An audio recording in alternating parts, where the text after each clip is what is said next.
Welcome to Car Shopping Insider Strategies. I'm your host. I'm known as Deshone the Auto Advisor. If you have 60 to 90 minutes to spend with us, we're going to talk about how you can make sure you're saving thousands on your next car, not just your next car, but every car you get for the rest of your life. I spent 10 years in the auto industry, 5 with Mercedes, 5 with General Motors, and now we do these streams Monday through Thursday. You can catch us at 12 p.m. Eastern time, and you can get your questions answered live. We do rebroadcast this show for those of you who couldn't make it, or if you want to share this with a friend or family, we'll rebroadcast the show throughout the day. But Monday through Thursday, we are live. You can meet us here to get your questions answered. So I welcome everyone. You're going to hear me talk about the sponsor of our show, which is my digital book. It's my new digital book. It's called Cars from Home, 7 Steps to Saving Time, Money, and Avoiding Dealerships. We've gotten hundreds of testimonials and we've gotten lots of reviews on this book. People like you using it to get below market purchases, below market leases, below market new cars, all from home. 99% of your transaction should be from home. That's how you put dealers against each other. That's how you see the whole market. The only reason you should be in a dealership is to test drive your cars, is to have your car appraised if you're going to sell it, and to pick up your car if that dealership doesn't deliver. So we're going to get into some serious Q&A. I see we got a lot of people checking in on TikTok. Good to see you, Cindy, Cowboys, Hoop you 42, EJ Mobile. You guys can feel free to start typing your questions. I have my man Dolan in the background moderating, and he's going to bring in all the questions we get so that we can make sure that everyone gets an answer. All right.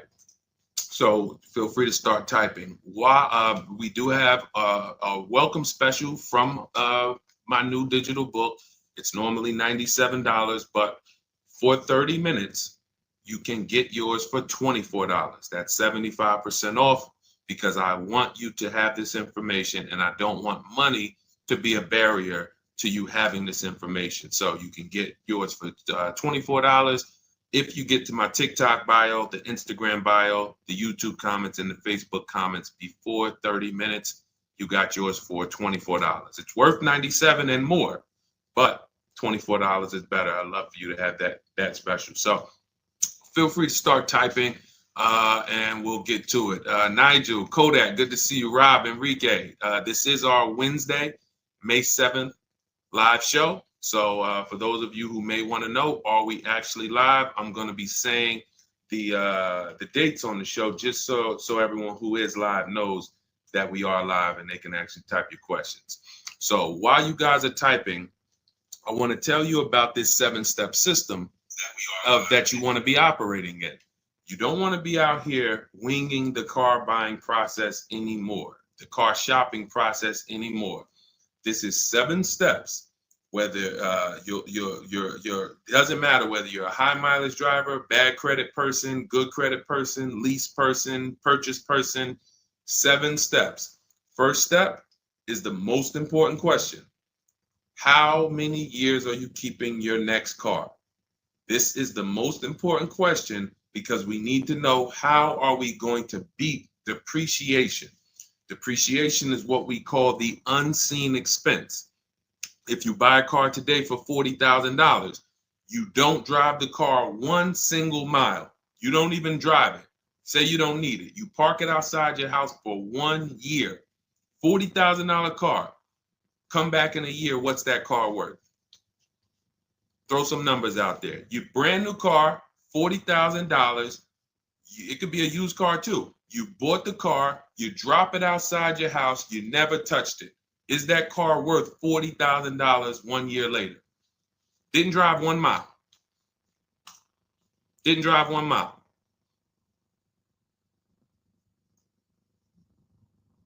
Let's go. Throw some numbers out there. What do you think? What do you think a $40,000 car is worth after 1 year?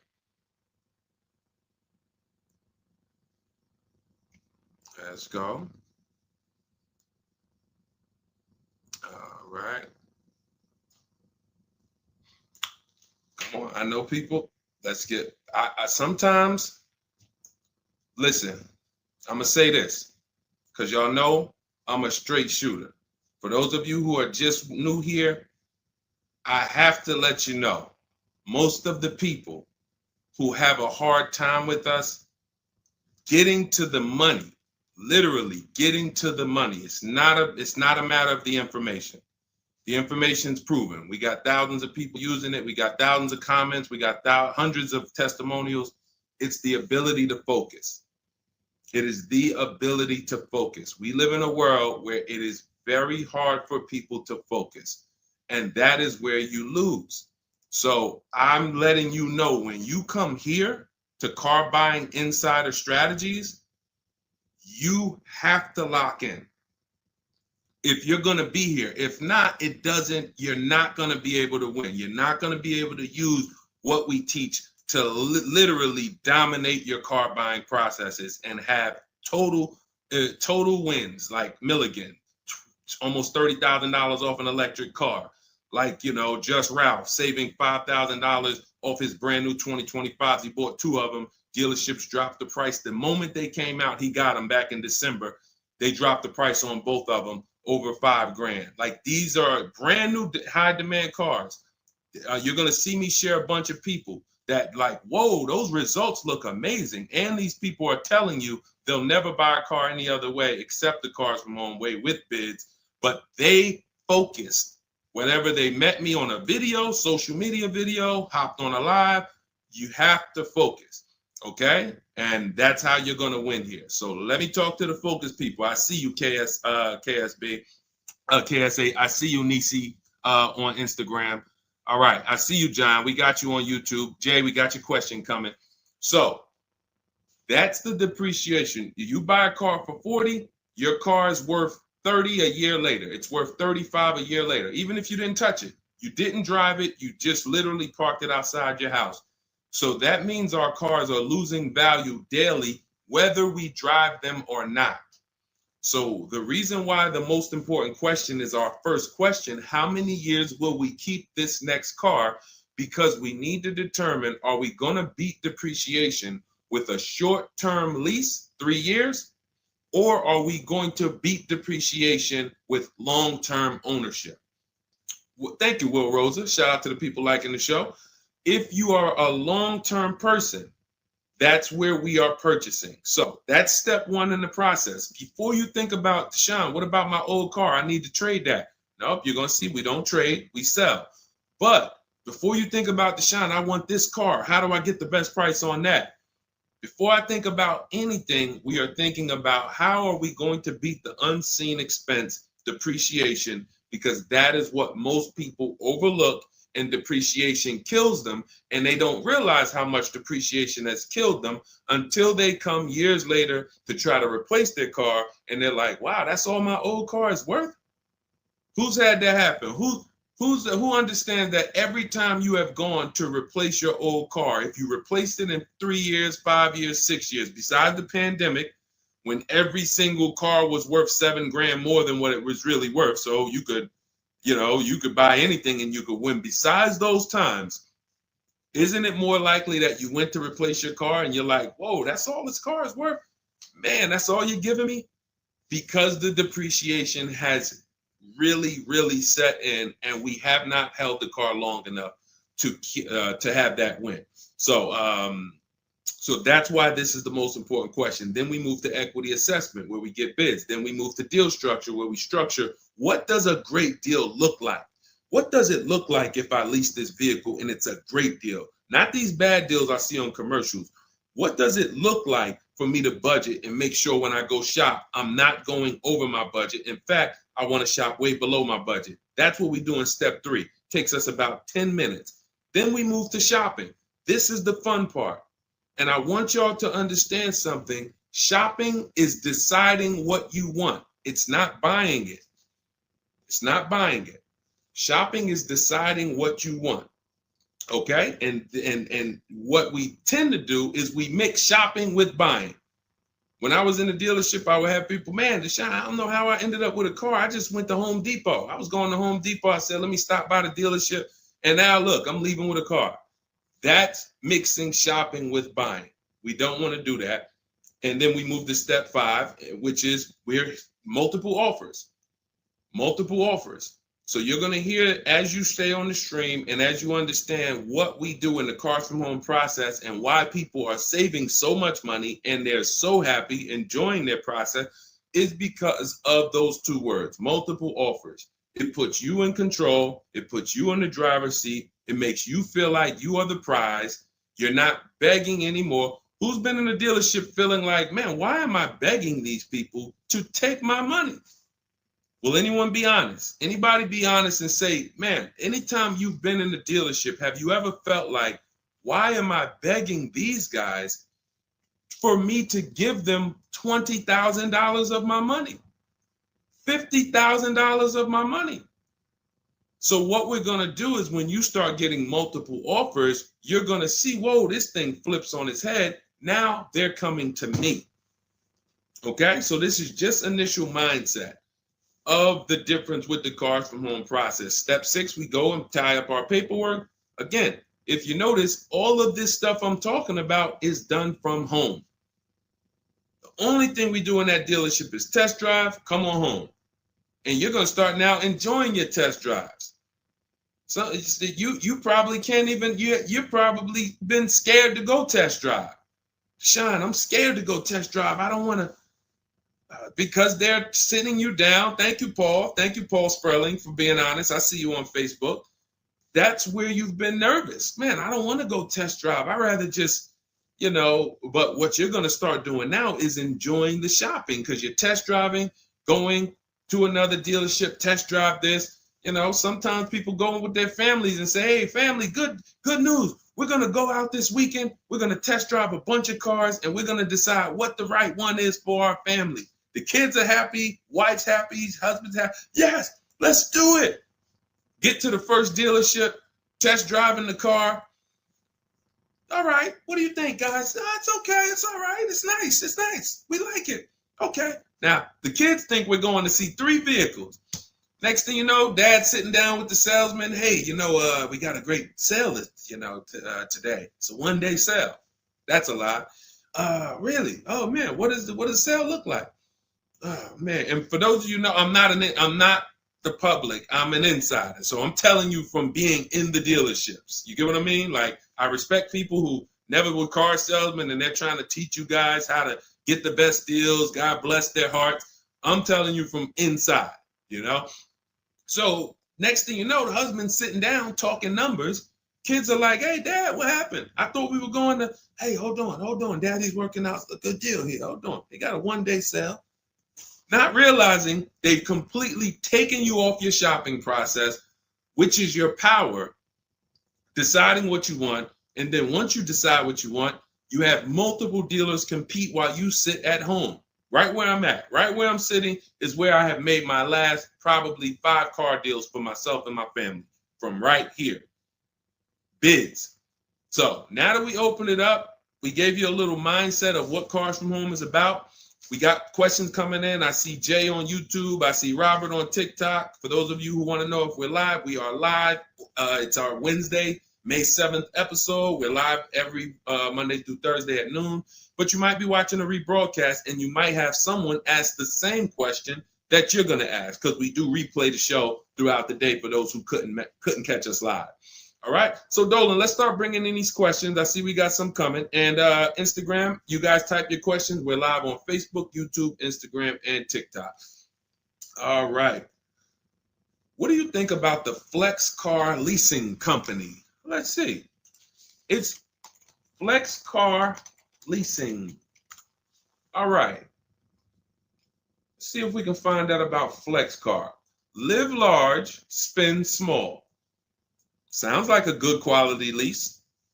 That's literally, listen, I leased my first car, I was 22. I had other friends buying cars. My payment on my Pontiac G6 was $256. It was a $20,000 car.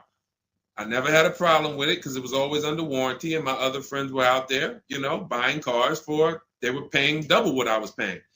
And again, if you're keeping your car 8 years or longer, forget about leasing.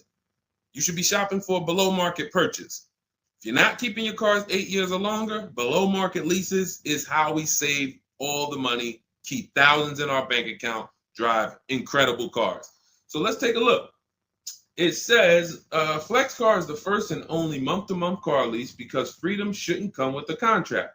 Once you flex, you'll never buy a car again. Now, I like this. We're just judging it by what do we get to drive? Here's how you judge leasing, y'all. What do I get to drive and what do I pay for that? For example, I told you guys my first lease was $20,256 a month. Then I got an Infiniti G25. Our payment was, that was early. That was like 2011. It's like a $35,000 car. I want to say I was like low threes or either high twos. Ridiculous deal on it. Wasn't no more than that because after that I got an Infiniti Q50, $45,000 car. My payment was $325. After that I got another Q50. I had 3 Q50s in a row. My next payment was $345. My last one was $365. That was all of these are $45,000 cars. No money down. I do not put money down on leases, and I teach you how never to put money down when you're shopping. When you know you have a great lease deal, then you can put money down. Let me give you an example. So let's say we shop all our offers. You're going to see dealers all over the place. Once you get multiple offers, you guys are going to see, thank you so much. Shout out to the people sharing on TikTok. Shout out to the sharers. Everyone who shares this broadcast, I appreciate you. Everyone doesn't share, but I appreciate the people who do share. I don't take it for granted. You know, and your friends will be upset if they find out you sent them out. They went out, bought a car, got ripped off, and then you're like, hey, you ever hear that guy, Deshone? No. Oh, yeah, I watch him all the time. Why didn't you share his channel with me? That mess around, you know, the friendship's over. So make sure. So share with your friends. But anyway, so when we consider that leasing is a value play. So leasing is how much car can I drive for X amount of money?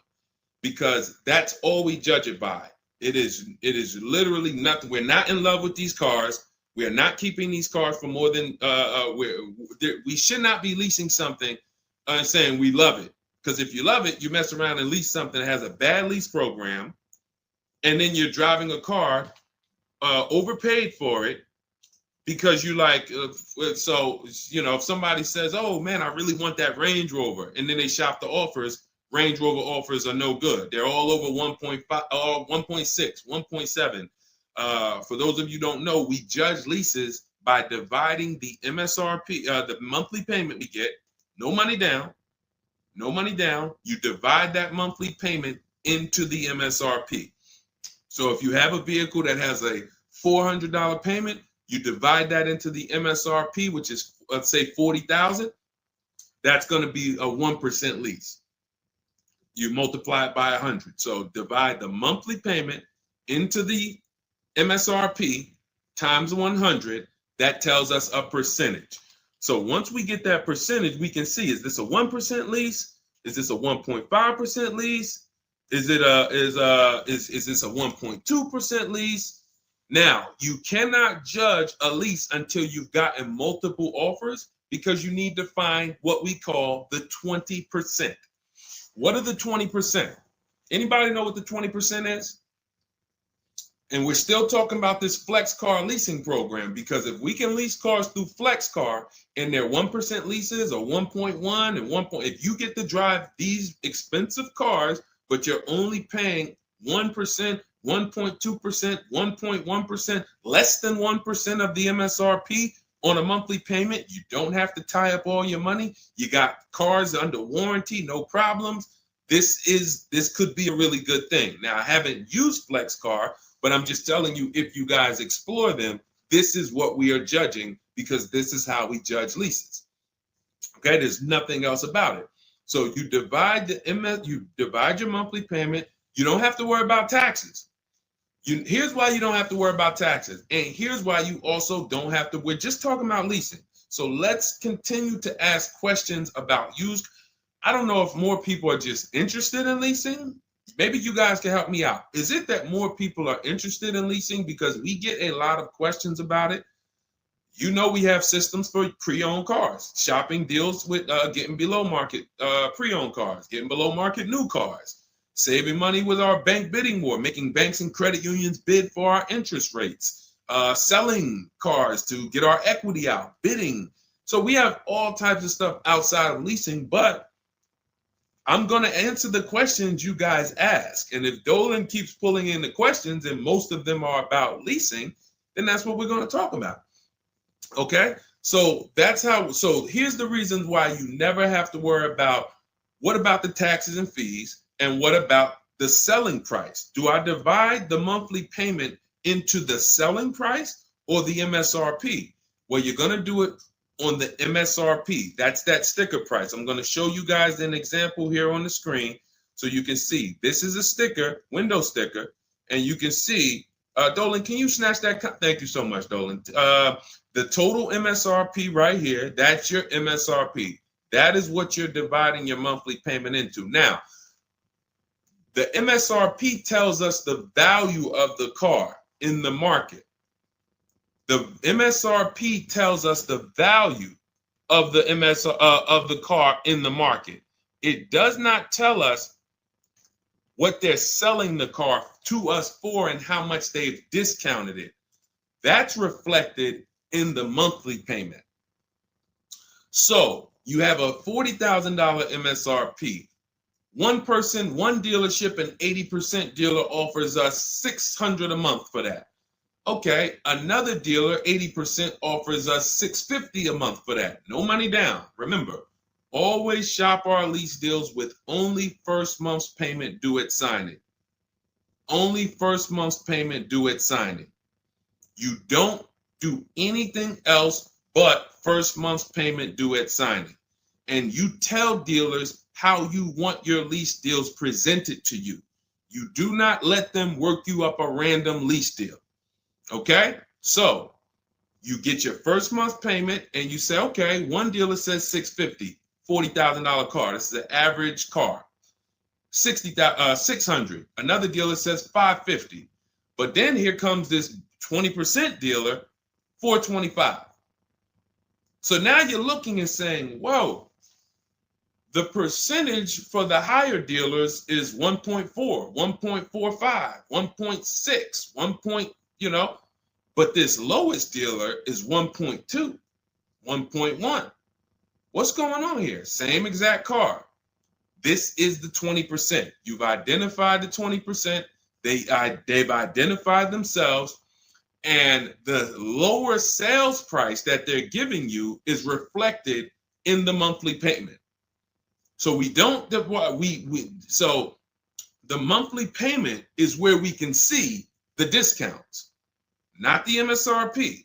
So we divide that monthly payment into the MSRP, gives us that percentage, and we can see those with the lowest offers, lowest percentages have made us the best deal. And we always make sure we tell them, put your taxes and fees into the payment. Okay, now I have templates for this. So everything we do is by email. If you guys want to take this and use it, you want to try calling around, just remember this stuff. For those of you who do not want to remember it, you're like, Deshone, give me the blueprint, give me the step-by-step. We have everything in my digital book, Cars from Home, 7 Steps to Saving Time, Money, and Avoiding Dealership. I wrote the templates out. You just fill them in, blast them out. We show you something we call the 25-to-5 strategy, where you connect with 25 dealers in 20 minutes, and your goal will be to get 5 offers. So as our welcome offer, you can get your copy for 75% off, normally $97. But if you head to my TikTok bio, you won't leave the show, Instagram bio, YouTube comments, or the Facebook comments, you can get yours for $24, which is going to be 75% off. It's a digital book. You'll have it by the end of the stream. Okay? But this is very important. When we're judging lease deals, whether it's through FlexPay, whether it's through an individual dealership, it does not matter. We are judging them based on value. And the lower percentage I'm paying to drive X amount of car, the better value that we're getting. Okay? That makes sense? Type $signs if that makes sense. If anybody needs me to go deeper on that, we can certainly go deeper. Okay? I just had to, there's somebody named Pop. We blocked him on TikTok. He said, talk too much drama to drive a car. He never say that with a house. And if he would, he's totally ignorant. And here's the thing. We have been taught by the auto industry, a multi-billion-dollar industry, that we know as the public takes advantage of people and rips them off. As an industry, not every dealer, but as an industry, they take advantage. They do not get sued. We have people who are driving the same cars, paying $200 more, same exact car.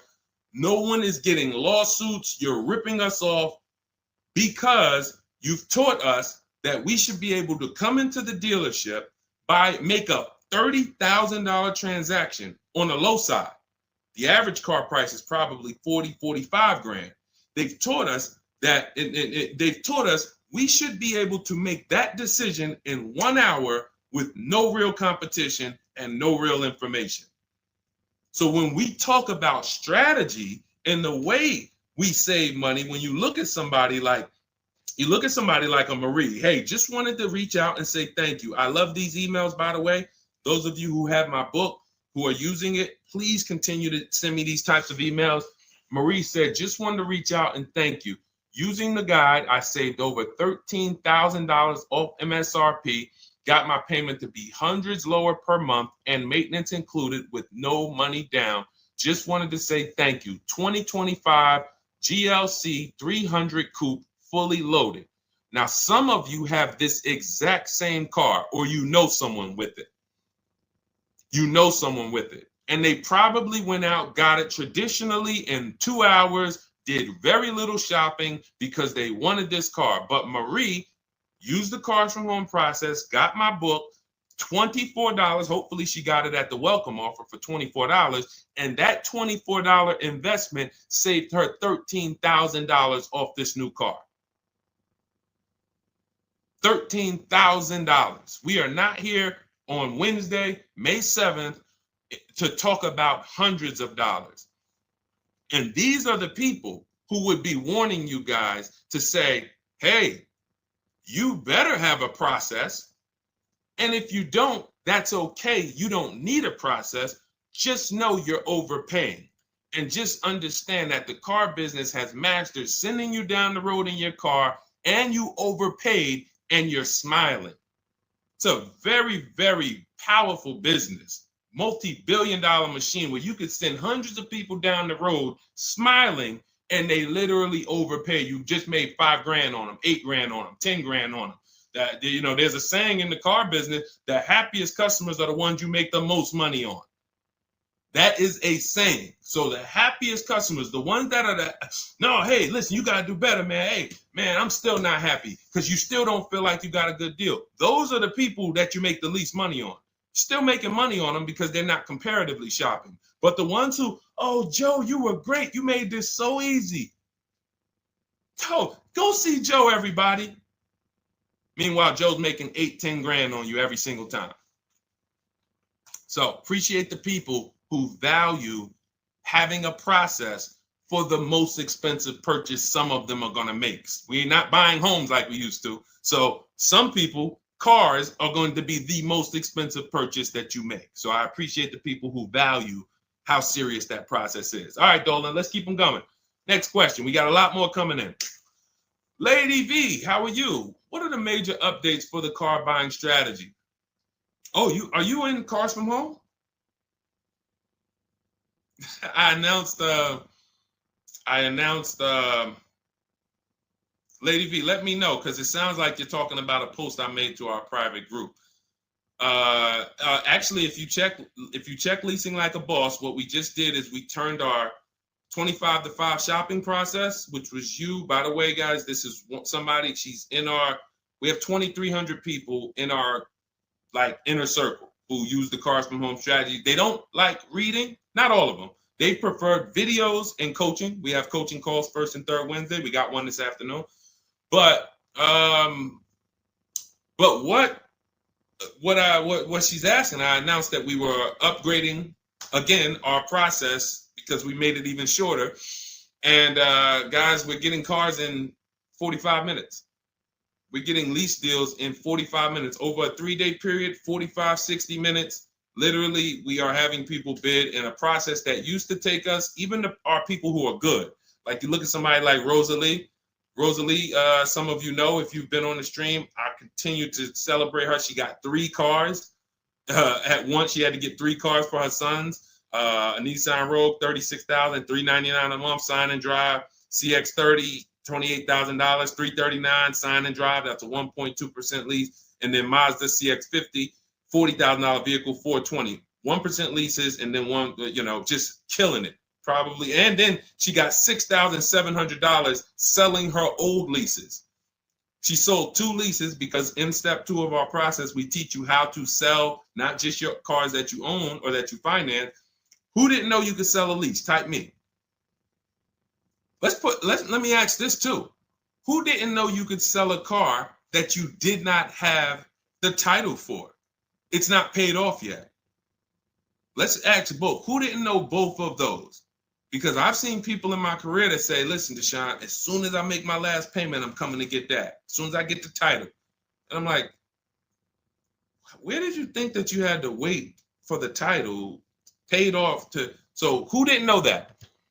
So literally, I see you, Nina. Thanks for being honest. Appreciate you. All right. Thank you, yours truly. I appreciate the people who are always willing to be honest, because you're the ones who are going to really, if you can't get the bad news, you are literally not going to be able to get to the good news. Like, you got to realize the people who they have a very tough time is they just think, Deshone, I know way more than you. Even though you've been in this thing since 2006, you got all this experience, you done worked for this, been a finance manager, had your own brokerage. Deshone, I still think that I know this more than you. Very tough time helping them. But other people, you guys can win very simply. So when we look, she's asking, we were getting these cars in roughly an hour and a half, 2 hours from home. Now, I'm doing it in about 60 minutes.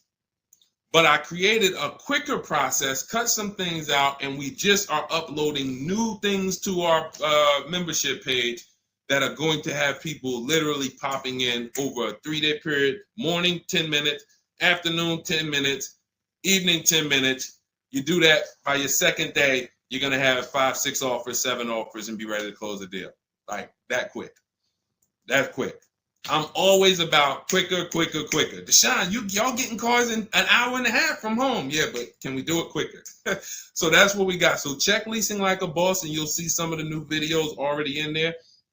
And thank you, Daniel. He said it's worth the price. And it's in the book. So very important to understand. Everything we're talking about, guys, you can get it for $24. If you get to the book before the 30-minute welcome offer expires. This is the same system. Some people just like videos and coaching in our community, 1,600 people in it. They want to be in that. Like, let's do this together. Let me ask more questions. We can't answer questions for people who have the book. Unless you pop on a live and you catch me here. So thanks, Lady V. But yes, check out the membership page and you'll see all of the new videos in day 5 for the 25 to 5 strategy. It just got quicker. All right, go ahead, Dolan. Pull the next one up. All right. And every time y'all hear something that you like, can you continue to run up these likes on TikTok? Appreciate it. I see we're about 300 now. But if y'all can continue to run those likes up, it means a lot. It lets TikTok know, hey, they're talking some serious stuff over here. Let's bring some more people over here so more people can benefit. My man Paul Sperling on Facebook. How are you? Are there dealerships that won't allow you to lease unless you use their financing and not use your own credit union? This is a great question. Wanted to know if it was true because Genesis Salesman told me that. Great question. So, Paul, with a lease, we must use the dealer's bank or the manufacturer's bank. It's not like a finance where we can go and we can get our own financing. We can shop around for our own financing. And the reason we're doing that is to make sure that they're not overcharging us for the financing. So we have a process we call the bank bidding war, where we strategically let tons of banks and credit unions shop our credit without it lowering our credit score with all these inquiries. And we do it within a window, and it allows it to only show, it only affects our score as one hard inquiry. So these are the steps we take to make sure we are not overpaying. Thank you, y'all. Yali 288, #1 gifted badge. Appreciate you. But on a lease, it's different. We must go through the dealer's bank. Now, here's what could happen. With a lease, there's something called a money factor, which is an interest rate. That's an interest rate on a lease. It's called a money factor. Now, dealerships, if they know you are not shopping, and some, the 80%, even if they know you're shopping, they're going to mark up the money factor. So they're going to create and quote you with a higher money factor. This is why going in and asking for the invoice does not matter. You don't know what the hidden money is. What are the rebates? What is the incentives? What is the money factor? You don't know. Did you mark it up? Did you not? Can't see it. It is totally undisclosed. There's no way for you to see it. So how do we make sure this doesn't happen? Multiple offers. Because when we know you're shopping now, and again, you're going to see as you guys get multiple offers, sometimes it's not going to matter. You're still going to see offers that are extremely high. And you're like, these guys are still quoting us high, even though they know we're shopping. Correct. Because this is what they sell their cars for. And they will sell this car to someone else for the higher price who does not have strategies before they discount it to sell it to you. They would much rather say, Mr. Customer, that's my best deal. I'm sorry if it's not in your budget, but that is my best deal. They're not lying because they're going to sell that car to someone else who does not have strategy, who will gladly pay it. But once you begin to shop around, you're going to see, like I have a market report up. Can you snatch that question down for 1 second, Dolan? There's a market report up here on the screen for an Infiniti QX60 Lux. It's a $61,000 vehicle. Now we can see so far, and this was literally when we got 4 offers. Now what you're going to be getting is at least 5 to 7, and then you make your decision. Only vehicles that are very scarce, you're going to see less than 4 offers or less than 5 offers. And then at which point we usually make a decision on, do we want this vehicle or do we want to hold off and maybe check back next month, because we need competition. But in most cases, you're going to see plenty of offers come through, 5 offers, 7 offers. This is how most market reports look that we prepare. We prepare these for people, and this is what we teach you to do for yourself. So, as you can see, $61,000 vehicle. One dealer is at $873. Sign and drive, no money down. One dealer is at $889. But then we have 2 dealers that have come in at $680 and $685. $200 apart. So now there are people in these other dealers that are at $800, almost $900 a month, negotiating. Come on, man, can you get me down under 8? You see how that's a losing battle? They're at $889, right? They know we're shopping, because when we shop, you always want to let dealers know. I'm speaking to a couple dealers. You catch more flies with honey than with what is the saying? Vinegar. So be nice, be friendly. All the scripts we have, you use our scripts. We have thousands of people using our scripts from our book and from our Shop with Deshone coaching program. And they're nice. They're friendly. They're not like aggressive. They're firm. But when you're talking to dealers, just be, hey, I'm shopping around. Hey, and you're still going to see, that's my best price, $800.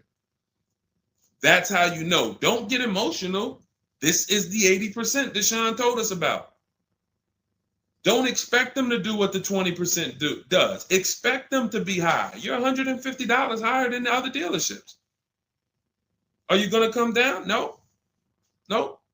Because 16 million new people buy new cars a year. And sorry, I'm glad you got strategy, and I'm glad you know how to find this 20% dealer that's $150 less a month than me. But that's not going to change the fact that I'm going to sell this car to someone else. And they'll try to lean on you and say, well, do you want it? Because, hey, that's our price. No, I'm sorry. We don't want it. Thank you so much, though. So this is what we're dealing with when we are dealing with car salesmen. which is why you must shop multiple offers to be able to get your best offer. Now, when we look, going back to yours truly's question about, can you pull that question back up about the shopping for the lease financing? It wasn't yours truly's question, I don't think, Dolan. Whatever the last question was, because what we're talking about is in those $800 a month payments, what is making those high payments so high? It may not be that they're not discounting only. It might be that they're not giving a big discount, and the finance managers are so used to robbing people that they say, listen, every single lease quote that y'all quote, make sure you put 1 point in there for me. Every single lease quote. Do not bring me a lease customer if you don't have any padding in that money factor for me. And that's what they do. So they are not going to lower the money factor. They can't. There was salesmen. I remember when we were salesmen, they used to start negotiating the rate. Hey, what if I could get you down to 3.9 or 4.9? The finance manager come out and say, why are you saying that? You're giving away my money. You negotiate the car price. You negotiate with their trade with them. You don't negotiate my money, because the finance managers are like, hey, when it comes to that rate, that money factor, those interest rates, that's my money. And there are some dealers who have it built in, which is why you must comparison shop. You stay at home. Again, if you want to do it your way, you want to call around, you want to get at least 5 offers.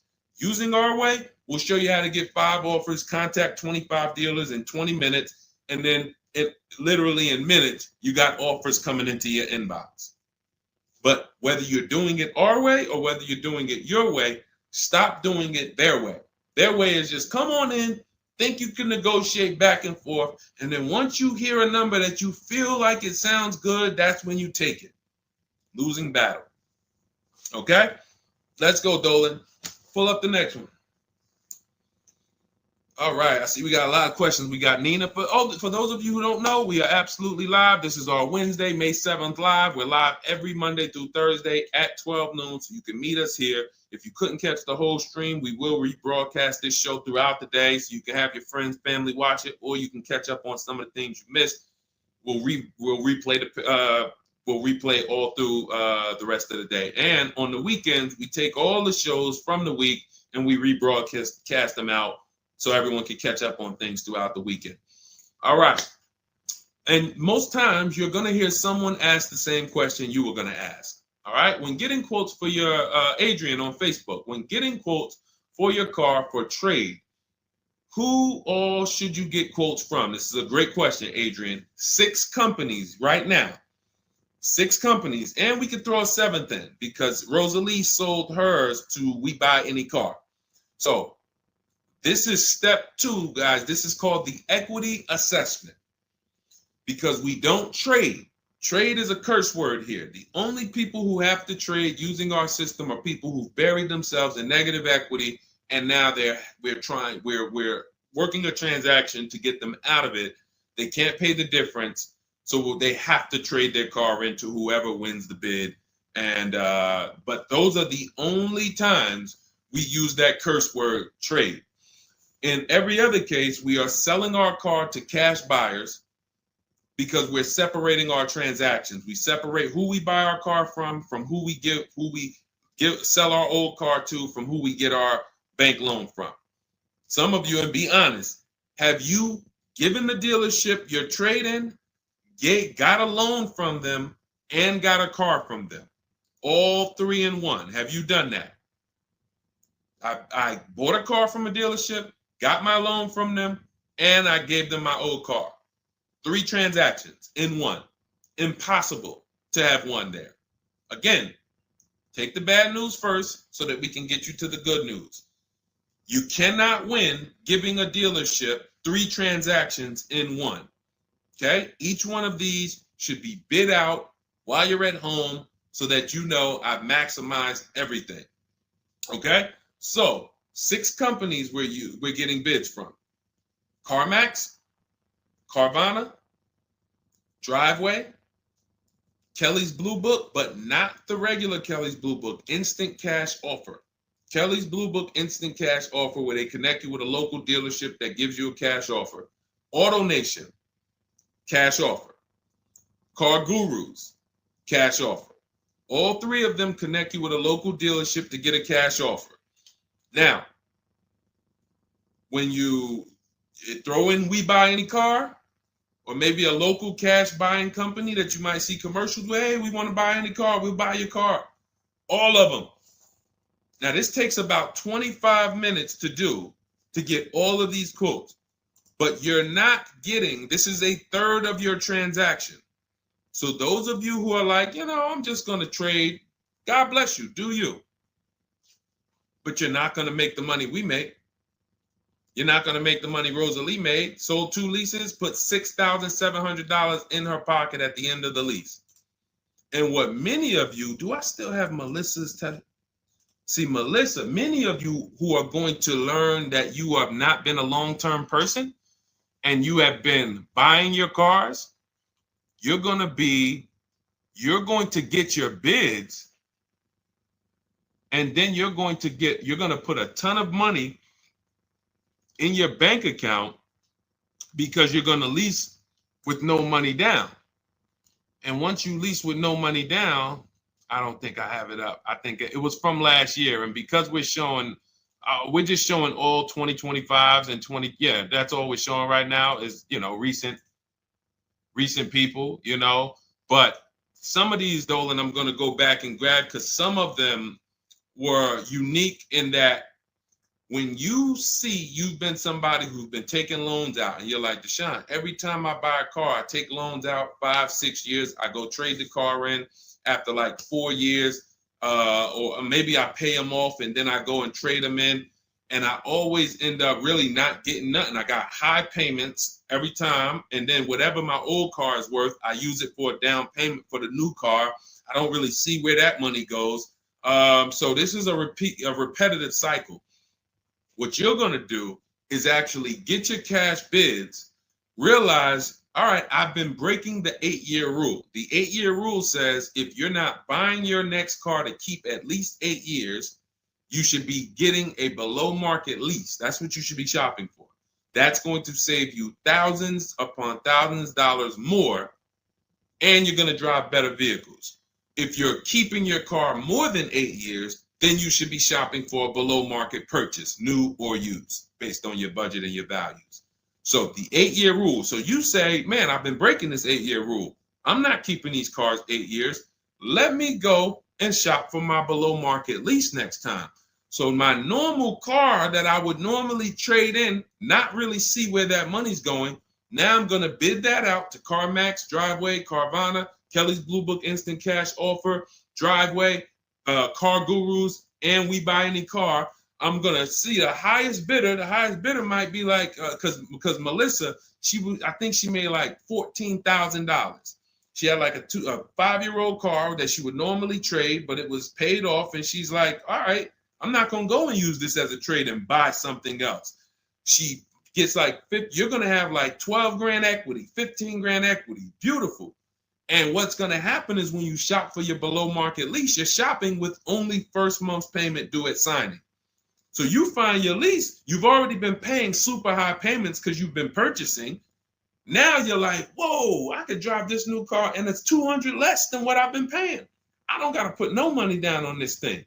You pull out of there with a super low payment, new car, and you got a $12,000, $15,000 check going in your bank account.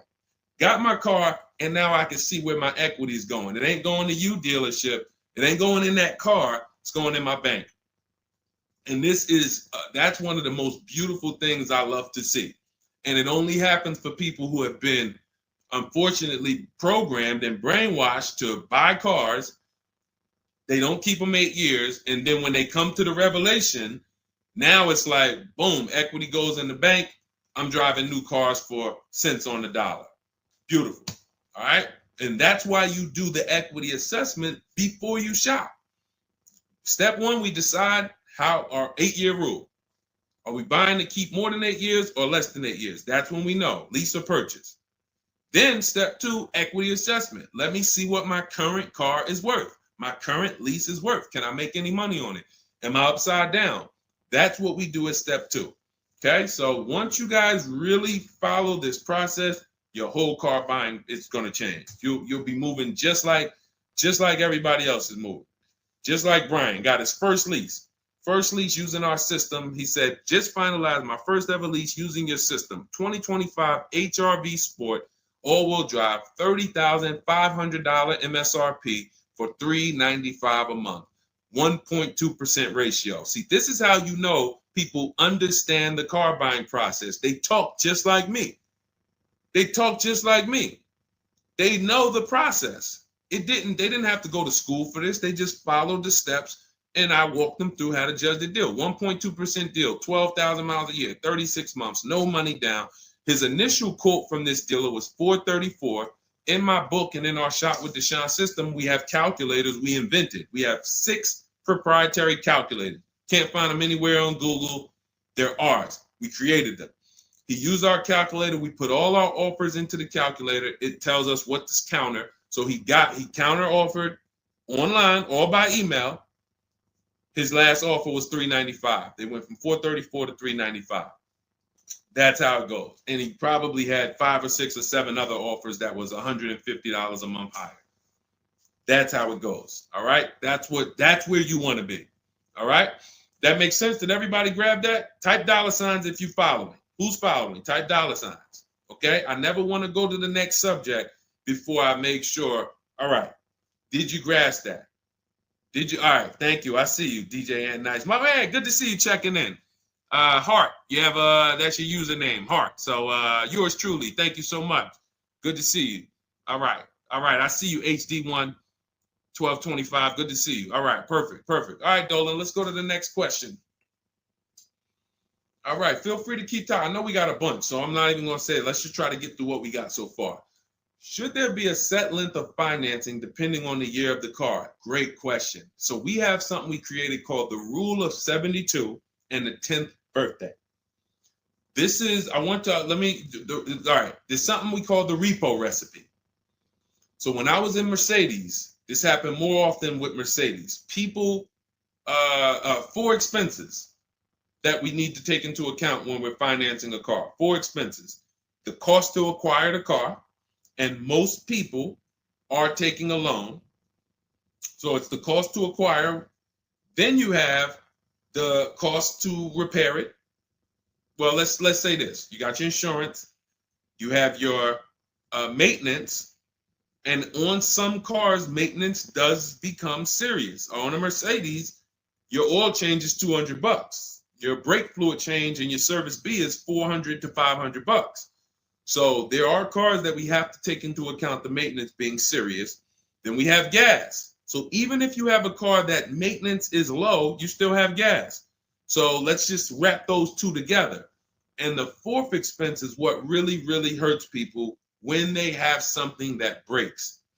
And when we have something that breaks, what we typically don't want is a car payment. We don't want all of those expenses on top of things breaking. So what we really want to do, and this is a measure of when you're buying too much car for your real budget. If you can't buy a car and you afford it and can get, most of the loan is under warranty. So most of the loan that you have the car is under warranty. If you got a 5-year loan and you got 2 years without a warranty, okay, cool. You got a 6-year loan, you got 3 years without a warranty, okay. But you don't want a 6-year loan and 1 year you had a warranty and 5 years there's no warranty on a car that could, and you don't have the cash. These are things that we call the repo recipe, because when something breaks and you have a car payment and your insurance payment and they're telling you, wait, you need the maintenance, you just wait, I just put brakes and tires on this thing. This is enough for some people to say, whoa, I can't afford to put $5,000 into this car in 60 days. Or so how do we prevent this? We prevent this by making sure we're not taking a car or a loan too long for the year of the car. And the longest loan we want to take is 72 months. And so the reason why it's called the rule of 72 and the 10th birthday is because when you add up the year of the car and the number of years old the car is, I'm sorry, when you add up the year of the car and the year of the loan, the number of years on the loan, it should not pass 10. So if you're getting a 4-year-old car, you can take a 6-year loan. If you're getting a 3-year-old car, you can take a 6-year loan. That's 9. If you're getting a 5-year-old car, you should take a 5-year loan max. If you're getting a 6-year-old car, you should take a 4-year loan max. Now, why is this a test of affordability? Because some of you are saying, whoa, but I can't get the car that I really want at that number. Then that means you can't afford the car that you really want. Again, it doesn't mean you can't break that rule, but it does mean that you're going to have a loan on a car that's older than 10 years. This is risky. So it's nothing wrong. The reason we create these boundaries, so at least when you cross them, you know you're crossing them. So if something happens, you're not surprised. You're not like, whoa, how did this happen? Well, I took a little risk. I took 1 year longer. Then, the car's 11 years old. I still got a loan on it. Stuff goes wrong. I'm out there. I got more exposure. But if we use that as a gauge of affordability and say, you know what, if I can't afford a 6-year loan on this car, then I can't afford the car. If they're telling me I got to take 7 years, that's why we cap both. We cap the number of years you should take at 72, absolute longest. And some of you know we default to a 5-year loan when we're shopping. This will also help you because you'll look and say, 5-year loan, every $5,000 is about $100 per month. So as you're shopping and you're looking at cars, you should be saying to yourself, all right, $20,000, that's about a $400 payment. All right. And that's if I put no money down.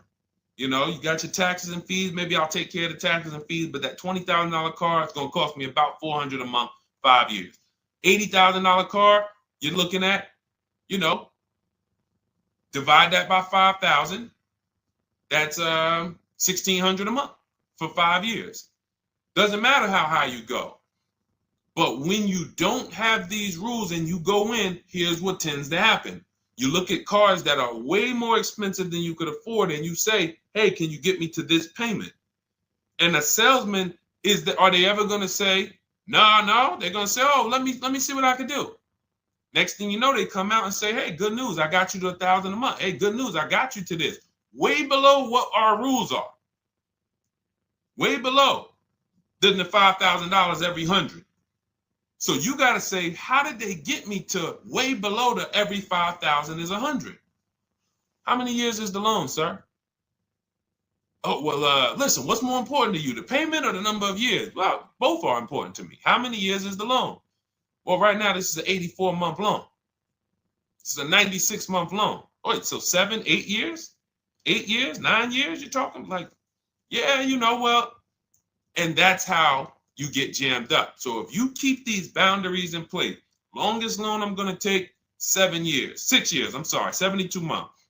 When I'm shopping for a car, if I'm purchasing it, not leasing, I am looking and saying every $20,000, every $5,000 I'm going to borrow, it's going to cost me about $100 per month. If you do these things, look at the car. What's the year of the car? 5 years old? All right. Max I want to do on that car is a 5-year loan. Oh, it's only 3 years old? All right. I can stretch to a 6-year loan if necessary. You keep these boundaries, you will be safe. You stay far away from the repo recipe. When things tend to go wrong at that 9, 10 year, 11 year mark, you got to put some money into the car. Car is paid off. You don't have to worry. Okay? High dollar signs if you guys followed that. We can move on to the next question. Everybody clear on that? Colin Moore, welcome to the community. New follower. We are live. It is our Wednesday, May 7th episode. You may be watching us live at noon, or you might be watching a rebroadcast. We rebroadcast the show throughout the day until our next show tomorrow, which is at noon. Monday through Thursday, we're live at noon. You can please tell your friends who are shopping for cars, meet us here. If they'll be shopping for cars in the next 6 months. This is where they want to be. And they really don't want to wait. I mean, I'm trying to get people to stop waiting till they need a car to go and start learning this stuff. You want to be in the market 90 days before you need a car. We've been programmed again to wait until, and it's probably the anxiety. I put it off to the very end. We've just been programmed to wait until the very end, and then we go in and now we have desperate vibes. We're like, oh, I got to take anything I can get. We really want to be strategizing our car purchase early in the market, able to say no to offers very early. This is power, where you can say no. You can email. We have dates that we give the dealerships of, hey, this is when I can buy a car. I could buy it today, but I don't need it for 2 months, 3 months. That really puts us in a position of power, because everyone they're dealing with is desperate, walking in saying, I need a car today. Oh, I hear these cars are hard to get. All of this wrong, desperate energy that's going to make them pay more. That's what they want to sell. We come with, no, we can make a deal today, but we don't have to make a deal today. And when we come like that, it really positions us to, next month, the car salesman will be like, man, I ain't sold a car in 4 days. Oh man, let me call Kevin Gilder. Hey, Mr. Gilder, are you still in the market? Yeah, I'm still here. I told you I got until I got a couple months. Oh, cool, man. Listen, I think I could get that offer you made last month. We couldn't do it last month, but we were super busy. Everybody was in here, man. We charging them all of this money, but right now we're pretty desperate, and I would like to take your offer to my manager. Sure, definitely. That's obviously not what they say, but that's what they're thinking. So you want to be positioned for that. If you shop every single time in an emergency, you're not going to be able to be positioned for that. Okay? We don't want to be in the habit of emergency shopping. Not here. Once you have this way, you'll be like, oh, man, I could get in the market early. All right. Go ahead, Dolan. Oh, for those of you who are like, Deshone, there's no way I'm going to remember all of this stuff. Can you give me the whole blueprint? Write it out step by step. That's my new digital book, Cars from Home, 7 Steps to Saving Time, Money, and Avoiding Dealerships. And it's 7 steps, whether you are purchasing, whether you're leasing. We get below market leases. You're going to get below market leases, below market new cars, below market used cars, below market financing, because you're going to have banks and dealers bidding for your financing. If you're a high mileage driver, there's 3 different strategies for exactly how you need to be moving as a high mileage driver. If you have negative equity, there are 2 strategies in there to help you move from negative equity to your next purchase. This is all in 7 steps. Very simple to follow. So you can get your copy. It's normally $97, but you can get your copy. Part of our welcome offer, 30 minutes only. If you visited already and that timer started, once 30 minutes goes to 0, it is now $97, which is worth every penny. But I'd rather you get the welcome offer. So go grab it. TikTok bio, Instagram bio, Facebook comments, YouTube comments. Click those links. Go grab your book and come on back to the stream. Make sure after you get the book, you screenshot the thank you page, because it has my support team's email. Sometimes you're typing fast, type your email wrong. You don't see that book in 10 minutes. Just send an email to my support team. They'll get you your book right away. All right, go grab it before the 30 minutes is up. Go ahead, Dolan, shoot the next one. You don't want to have your own financing all the time, pure knowledge. Sometimes dealers have 12, 13 banks sometimes. Sometimes they can beat what you get on the outside. The key is creating a competition. Thinking about a 2025 Land Cruiser for $62,000, $5K down, any advice? How do we know that's a good deal? How do we know that's a good deal, everyone? Now, mind you, that's how a lot of people approach the car purchase. I'm thinking of this car. All right, I'm looking for, I got 10 grand down. What we haven't, so here's what you discussed in this statement. I'm going to read this question again, and you're going to see 2 pillars that unfortunately we're combining. Thinking about a 2025 Land Cruiser. So now in my mind, for 62K. Now, this is a new car. With our new car system, we use the bidding. Thank you so much, Daniel. See, Daniel knows. I think, Daniel, you have our book, Bidding the Market. So that's where we're missing everything.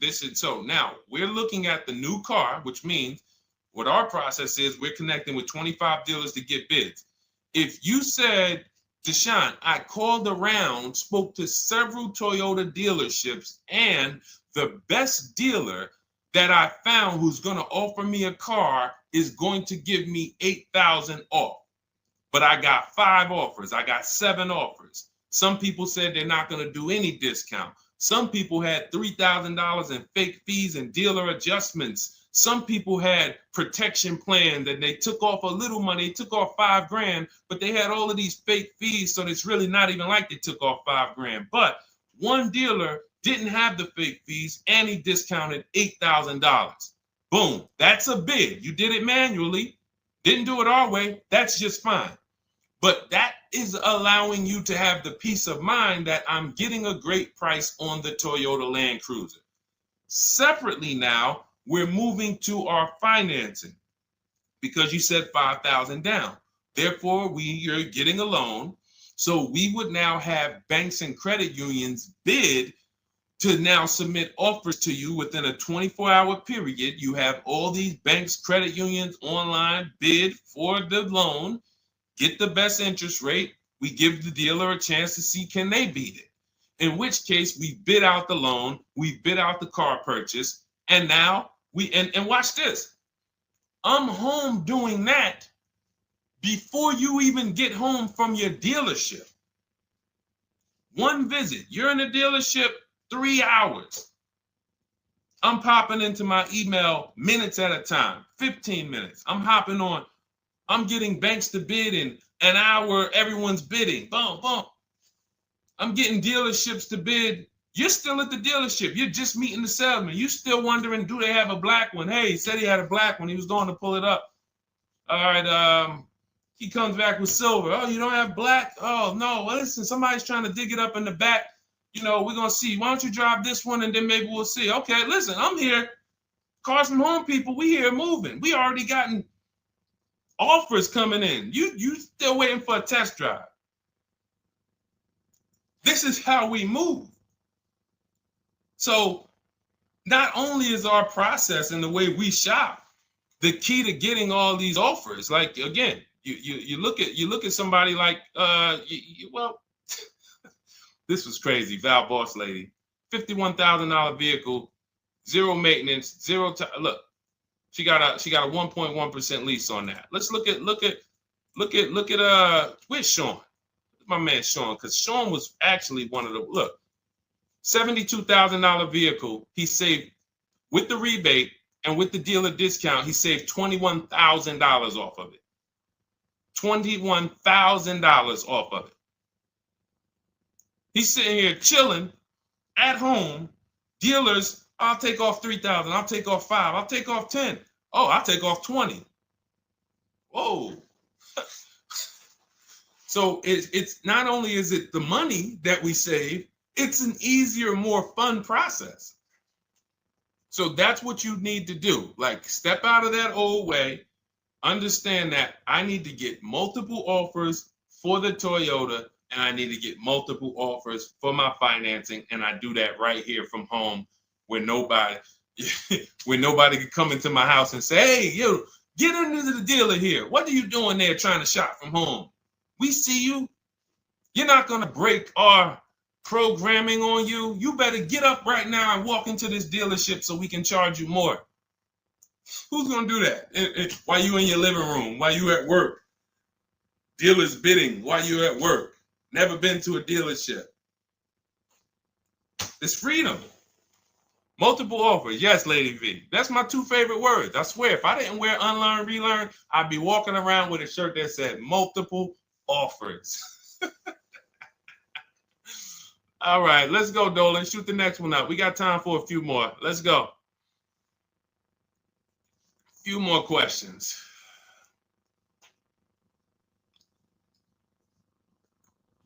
Atiba on Facebook. How is the best way to sell your personal car? Is that in the book? Yes, that is. That's our equity assessment. Step 2. Step 2. Multiple offers. Get your 6 to 7 cash offers. And if you don't need to replace your car, just go and get your check. Do your inspection, get your check. Cash offers, CarMax, Driveway, Kelly's Blue Book Instant Cash Offer, Carvana, AutoNation, Car Gurus. You want to throw We Buy Any Car in there? 7 offers. Get your cash offers. Now, if you are replacing your car, we are timing the transaction. What that looks like is we get our bids for our old car, our current car, or our lease. We assess what our equity is, and then we go shop for the new car. And once we find the best offer for the new car, we then go in. We'll give the dealer a chance to match it, but they usually can't. Hey, I'm selling my car to We Buy Any Car. You know, they're giving me this. Can you beat it? No, that sounds crazy. I can't beat that, because they're not going to win 2 bids. They're not going to beat all of the new car dealers or the used car dealers to sell you a car. And then they can also beat all the used car cash buyers to buy your old car. They'll be out of business. So you go pick up your new car, drop off your old car, or go drop off your old car, get your check, drive over, pick up your new car. Maximize both transactions. It's a beautiful thing. That is the way it's done with us most of the time. Very rarely is the dealer we're picking up our car from the same one who's buying our old car. Very rarely. But yes, absolutely, that's in the book. All right, let's keep it going. Dolan, next one.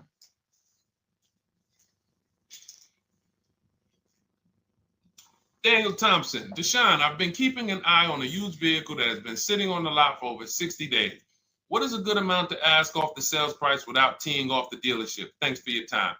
So if you've been watching the vehicle, and this is the benefit of being in the market early, used car markets change, used car trends change. You can see prices going up, you can see prices going down, you can save inventory that you've been looking at.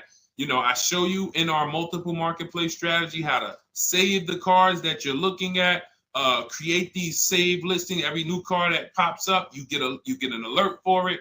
This is why when you know the market, like Daniel knows the market for this car, if he has on alerts, every new car that pops up, he knows about it first, and he can actually jump on that car quicker than anyone else, because other people will hesitate because they don't know the market. So they'll say, hey, what about this car? Oh, they just listed it today. It might not be a good deal. Well, Daniel will know if it's a good deal because he's been watching the market to know, yes, that's a good deal. No, it's not a good deal, because the really great deals where dealers say, hey, we're just going to move this car. We want it gone in 24, 48 hours.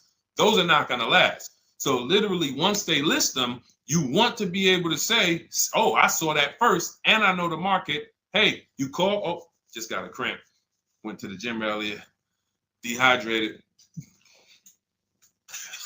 Went to flex and my arm said, no, you're not going to do that.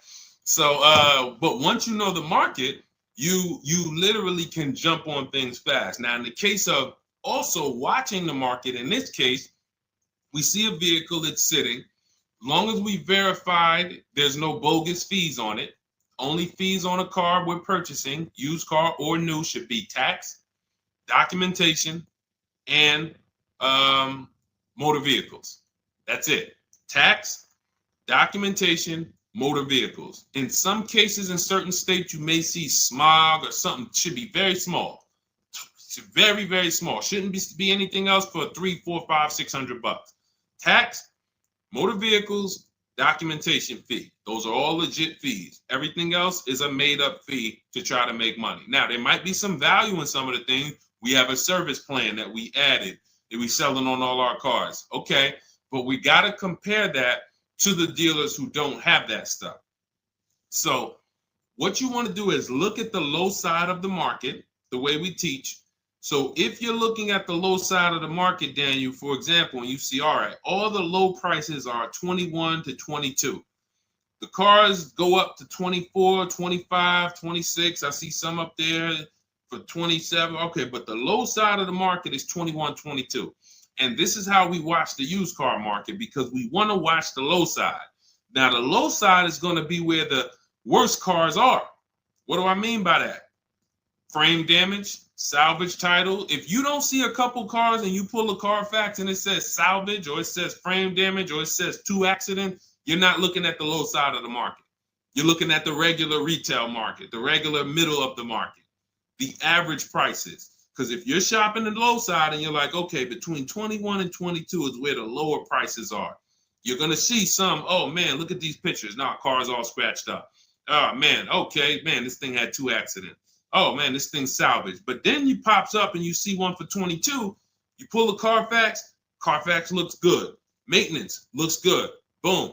Oh, now you know. So Daniel, if you know the low side of the market, now you're trying to see maybe this car has been there. It's $2,000 more than the low side of the market, but maybe they're getting desperate. So you make an offer that's right where the low side of the market is. So let's say the low side of the market is 21, 22. This car is listed for 24, but you know this thing been there for 2 months. You make an offer of 21. They might say, hey, listen, no way we can do that. Most we can do is 22. In which case, you won. That's why you want to know where the low side of the market is. Because if they accept the offer and then your offer was too high, then you regret it. So if it's 24, it's been sitting there, you offer them 23, 22.5, they say, yes, we'll take it. Then it's like, man, was that the low side of the market? No, the low side of the market was 21 to 22. So let me offer 21, see if they'll bite. And if I land at 22, then I'm happy anyway. If I offer 21 and they say, look, no way we could do that. We could do 22.5. That's the lowest. We could blow this car out and you won anyway. This is why knowing the market, this is all we teach. Whether you're in Shop with Deshone or a video checklist, or whether and watch this. The thing about our process is every time you use it, it gets quicker. So the longest it's ever going to take you to get a car using Cars from Home is the first deal. Second time you coming through and you're like, okay, I know what to do now. I know where to go now. Yeah, I remember this from my last time. I remember this. That's why Rosalie got her QX60 last year. And then she got 3 cars at once. Because she's like, I got mine. Now I just got to rinse and repeat 3 times for my sons. So that's what you need. That's where you base your offer on those things, Daniel. All right? All right, great job. All right. All right, it's go ahead, Dolan threw up one more. All right, I'm trying to see. I'm looking at time and I'm like, all right, let's go. All right. Is it true that finance bank will require a certain amount down to get you approved? Absolutely not. Absolutely not. You can do no money down financing. Here's what's happening if anyone's requiring money down for finance. It could be based on your credit, but more often than that, it's based on how much you're trying to borrow relative to the price of the car. So let's say a car is $25,000. Now, this is how the ability to shop affects your deal in the long run. Because if you overpay, the bank is not going to tell you. It's not their job to say, yo, you're overpaying for this car. But here's what happens. Let's say a car that is a good deal would come in around $25,000. Good deal, good value. Now, you don't know what you're doing. You go in, you pay, you get a car, you're like, okay, man, I'm looking at this car, man, it's about $28,000. It's about $28,000. I love it. It's a nice car. Now, you're not looking at the market to see what the low side of the market is. You go in, and you could do this with a new car too. Tons of people did this during the pandemic. Went in, paid over sticker, 5-10 grand. Normally, the bank would not have approved those, but the banks were in cahoots with the dealerships because there's something called a loan to value ratio, which is why the banks are getting hurt right now, because they approved deals on cars that they knew were worth 35, but they were approving loans for 50. Because dealers decided we want to sell this $35,000 car for $42,000. So once our client needs the loan with everything, and they might have a little negative equity, we need y'all to loan them $50,000 on a $35,000 car, and the banks did it, which is why they're falling apart right now, and they're going to continue to collapse. So when you look and say, whoa, if that's the case, how does the bank protect themselves? It should be loan to value ratios, which means this car that you're telling us you bought it for 28, your taxes and everything are, let's say they slapped on some fake fees on you and you're up there like, all right, man, I thought the car was 28. But when it's all said and done, I paid like 34 for it.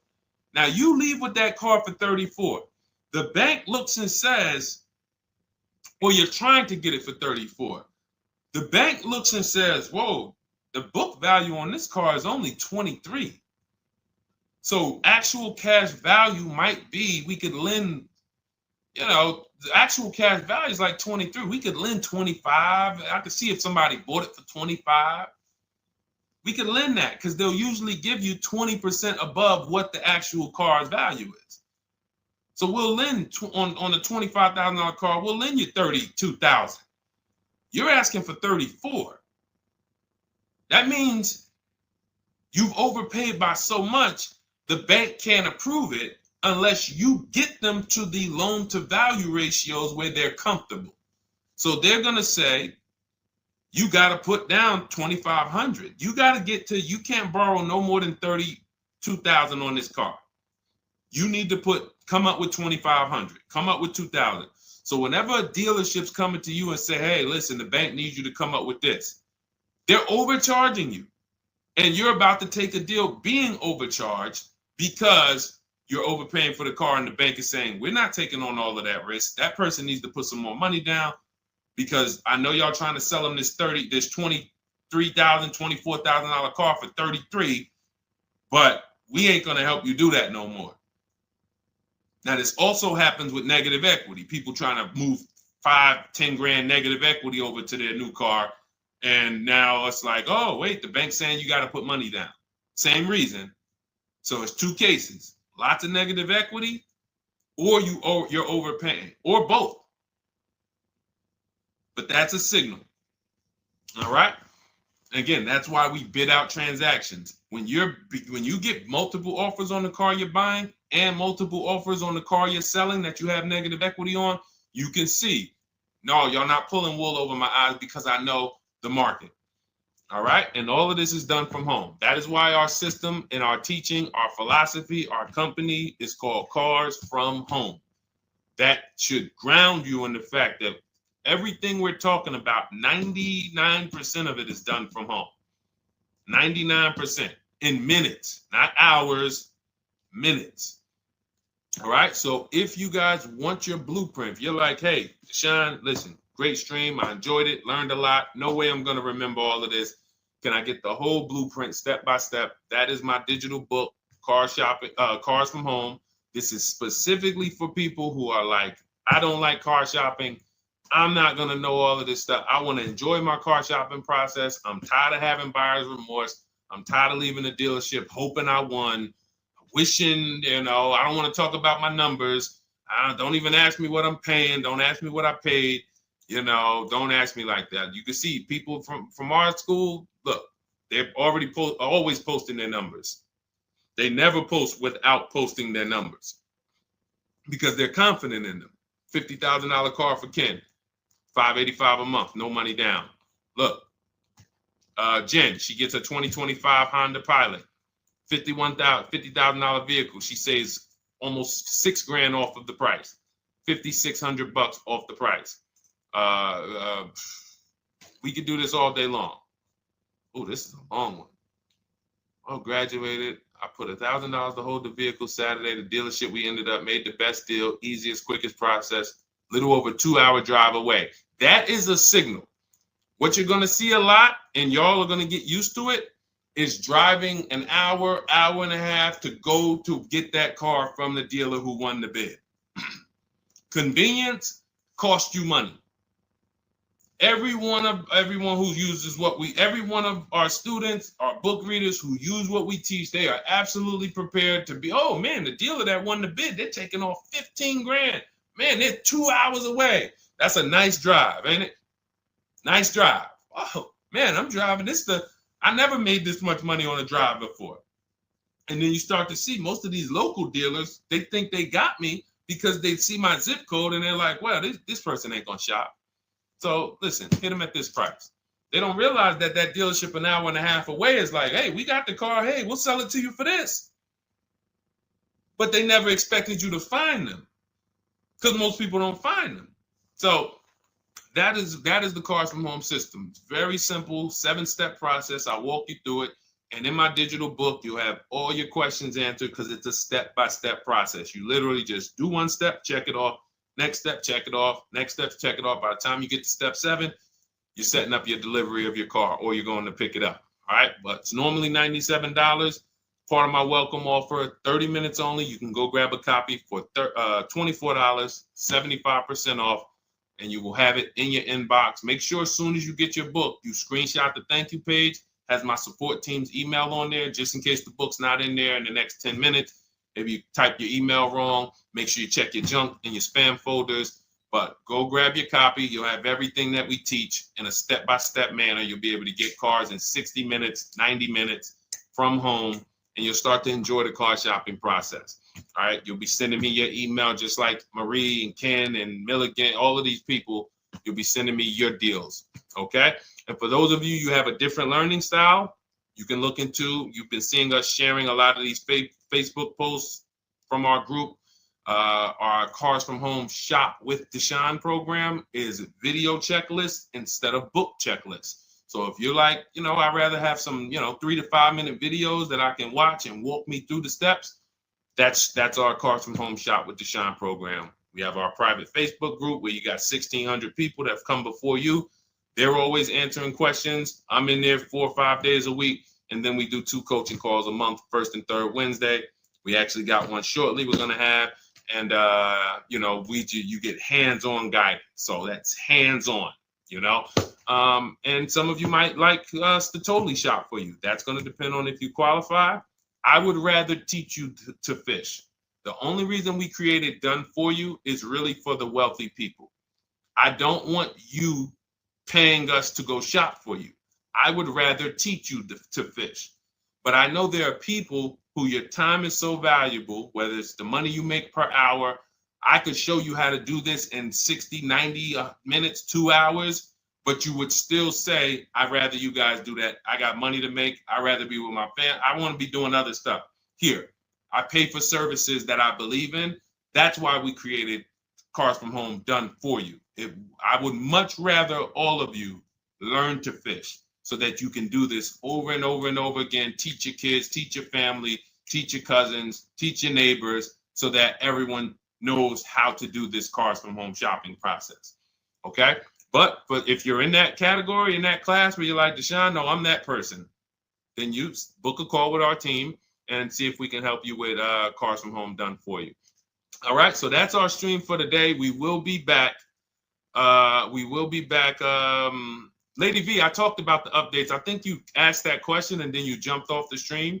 So just watch the replay and you'll see. There's new videos coming to day 5. The 25 to 5 process is being updated. So just as soon as you asked that, we talked about that for maybe about 5 minutes on here. I guess you jumped off.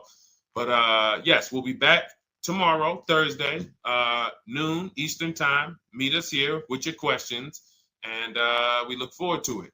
We'll be rebroadcasting this for those who didn't catch the whole show. We'll be replaying this throughout the rest of the day, and I'll see y'all tomorrow. Thank you. Thanks, DJ.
All right, welcome to Car Shopping Mistakes Live. This is our Monday, May 12th episode. We are live Monday through Thursday at from 12 to about 1:30. My name is Deshone. I'm known as Deshone the Auto Advisor. And what I do is make sure that people like you never overpay for cars. That's what we've been doing for the last 4 years online. And I spent over 14 years in the auto industry. Worked for General Motors for 5 years, Mercedes-Benz for 5 years, had my own new car brokerage. And now I focus on making sure you have the strategies you need from the inside. So what you're going to see is my perspective is very different, being inside dealers for 14 years. And so you can feel free to start typing your questions. Again, we are live every Monday through Thursday. You can mark your calendar so you don't miss a show at 12 noon Eastern time. And no question is off limits. There's really nothing that I think is going to catch me off guard. So, feel free to start throwing your questions out. First of all, who's shopping for a car? If you're shopping now, or you will be shopping in the next 6 months, type me in the comments. Who's shopping or will be shopping in the next 6 months? Because what you're going to see is you don't want to wait. A big part of what I teach is making sure you're positioned to get great deals, which is not waiting until it's an emergency. Now, sometimes you have an emergency, your car is totaled, your car was stolen, you have less than 30 days with your rental car and you have to get a car. That's different. But we don't want to go into a $30,000, $50,000, $100,000 transaction waiting till the last minute. So who's shopping for a car? Let us know in the chat. Let me know. Hey, yours truly. Great to see you. Great to see you on YouTube. We are live on 4 platforms: YouTube, Instagram, Facebook, and TikTok. So I have my man Dolan, the best moderator in the world, bringing your questions in. So no matter what platform you're on, you can start typing your questions. Now, this whole stream is going to be sponsored by my new digital book. It's called Cars from Home. 7 steps to saving time, money, and avoiding dealerships. It's already 5-star rated. If you look on goodreads.com, thank you to everyone who has reviewed the book. You've sent me your stories. You sent me your testimonials. You sent me your deals. Continue to do that. I love getting those emails. It makes a big difference. People like Marie, she got 13,000 off using the book, using the steps. It's a simple do-it-yourself blueprint to really, really maximizing all the money in your car deals. And you can get a copy for the next 2 hours for 75% off. It's normally $97, but as part of our book launch special, you got your copy for 75% off, $24. So you can go to my TikTok bio, Instagram bio, the YouTube comments, or the Facebook comments. We have a link for you, and you can grab your book. You won't leave the stream. And you can come on back. Feel free to ask as many questions as your heart desires. All right. Good to see you, Nikki. Happy Monday. Great to see you. All right. So, okay, Dolan, let's start bringing in the first question. I want to check in on Instagram. And yours truly on YouTube asks, which fees can be negotiated on an offer for a used car? Great question. There's only 3 legitimate fees on every car when you're purchasing it pre-owned. Doc fee.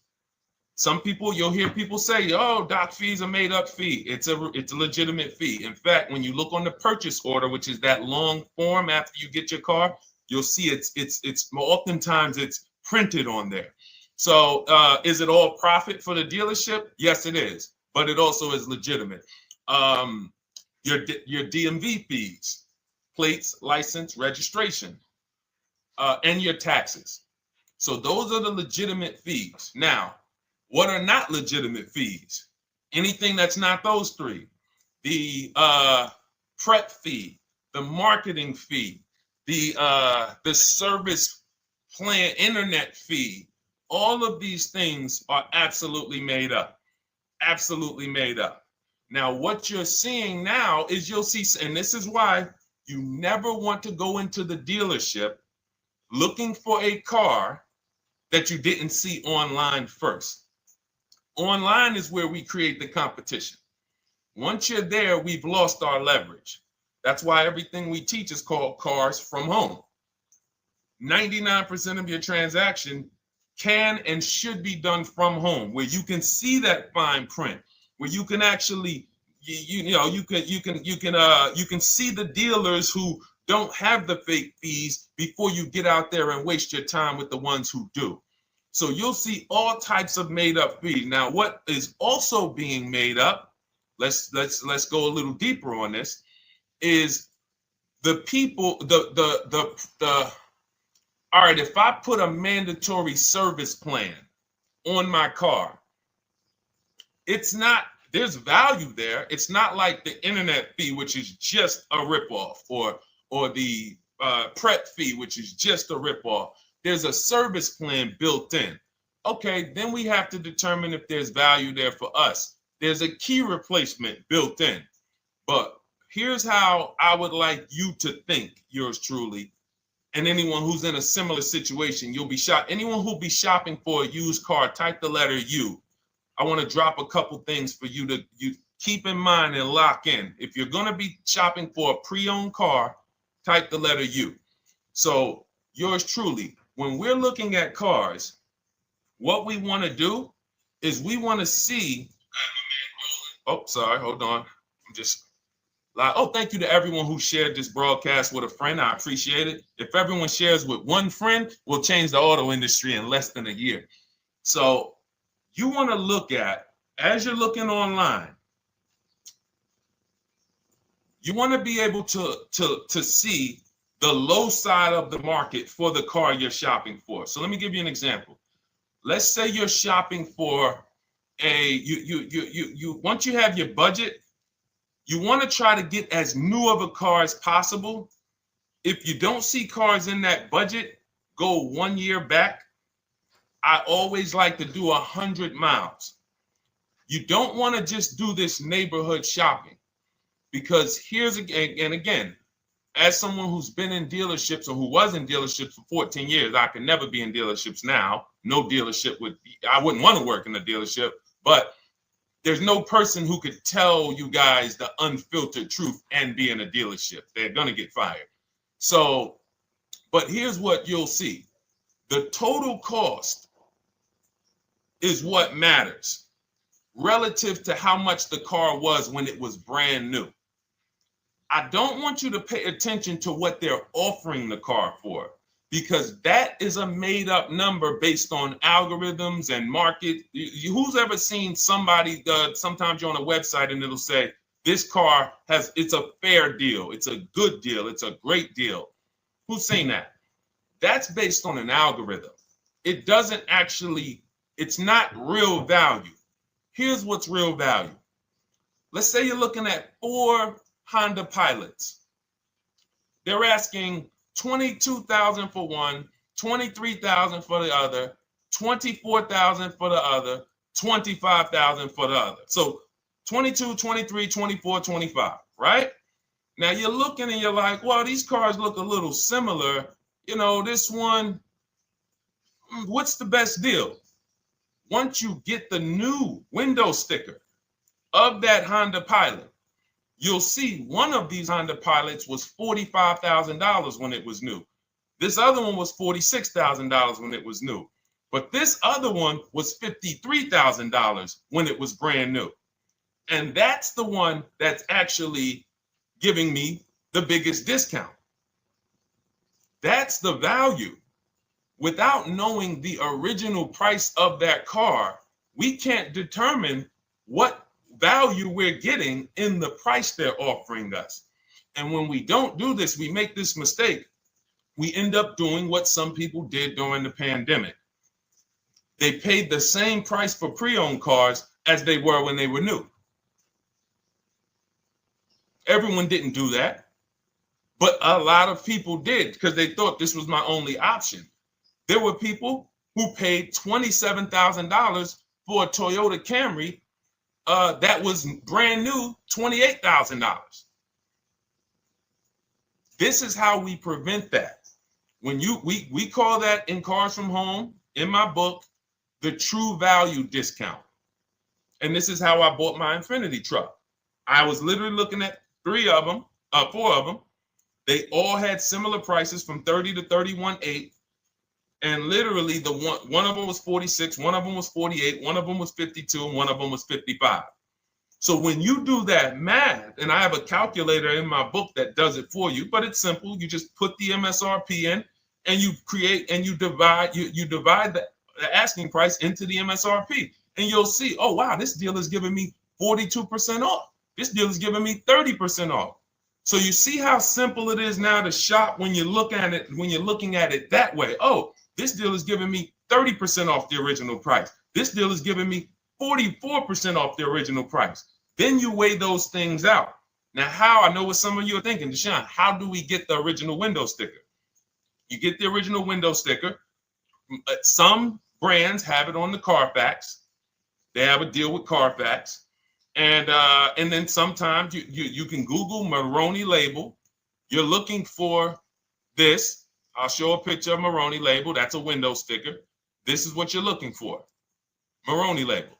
And you can do window sticker, new window sticker. There is a service out there that gets them for $5.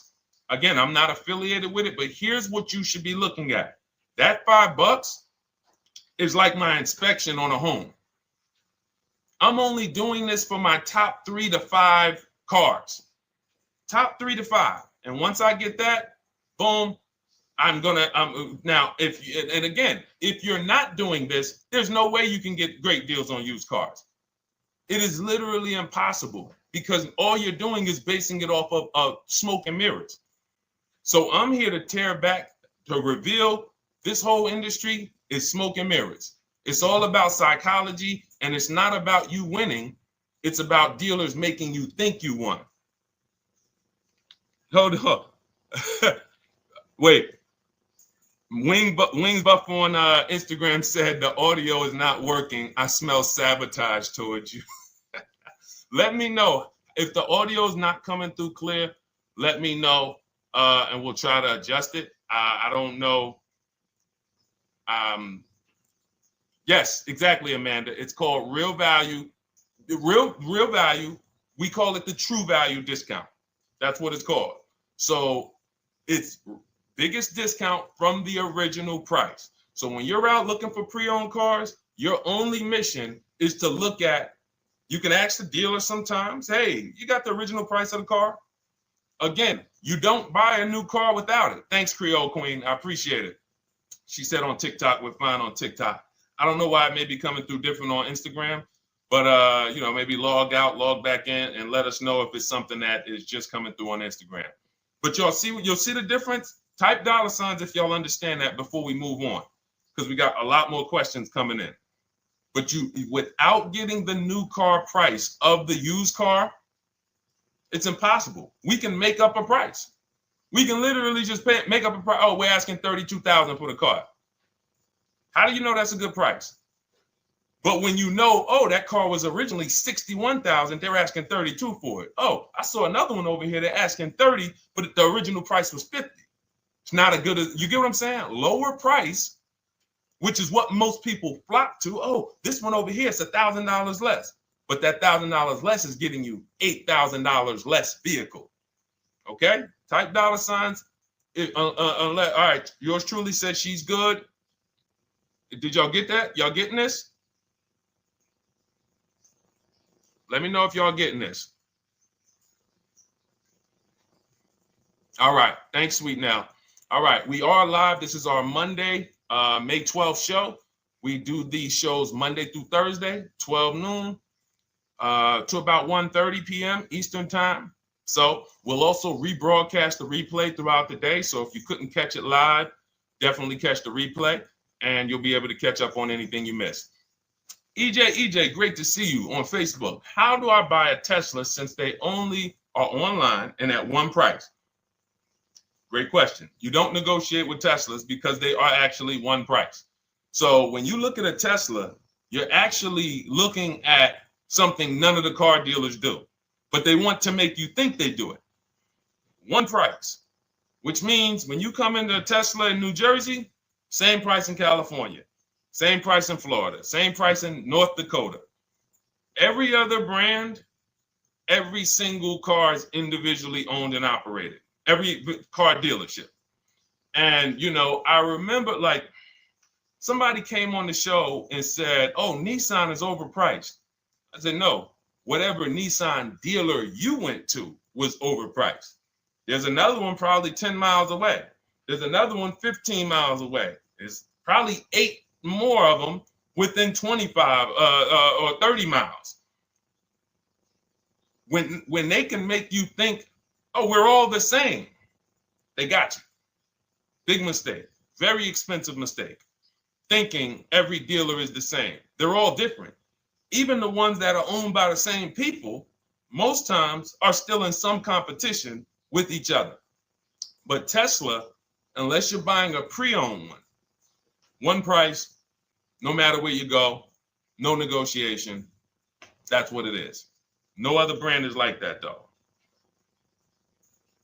Go ahead, Dolan. Next question. Good to see you, Nia. Good to see you, Chantel Davis. Vanessa, good to see you, Maze of Empathy. Jonas checking in on TikTok. Great to see everybody checking in. Yes, exactly. Now, I'm actually pulling up something from my first book. It was called 52 Car Buying Questions Smart People Don't Ask that cost them thousands. One of the things that one of the questions was, you know, how, when, and why should you visit a car dealership? How, when, why? There's only 3 reasons to be in a car dealership. 3 reasons. That's it. You're there to pick up your car because they don't deliver. You're there to test drive a car, or you are there to have your car that you're selling them appraised. That's it. You're meeting with the used car manager to have a car appraised. That's it.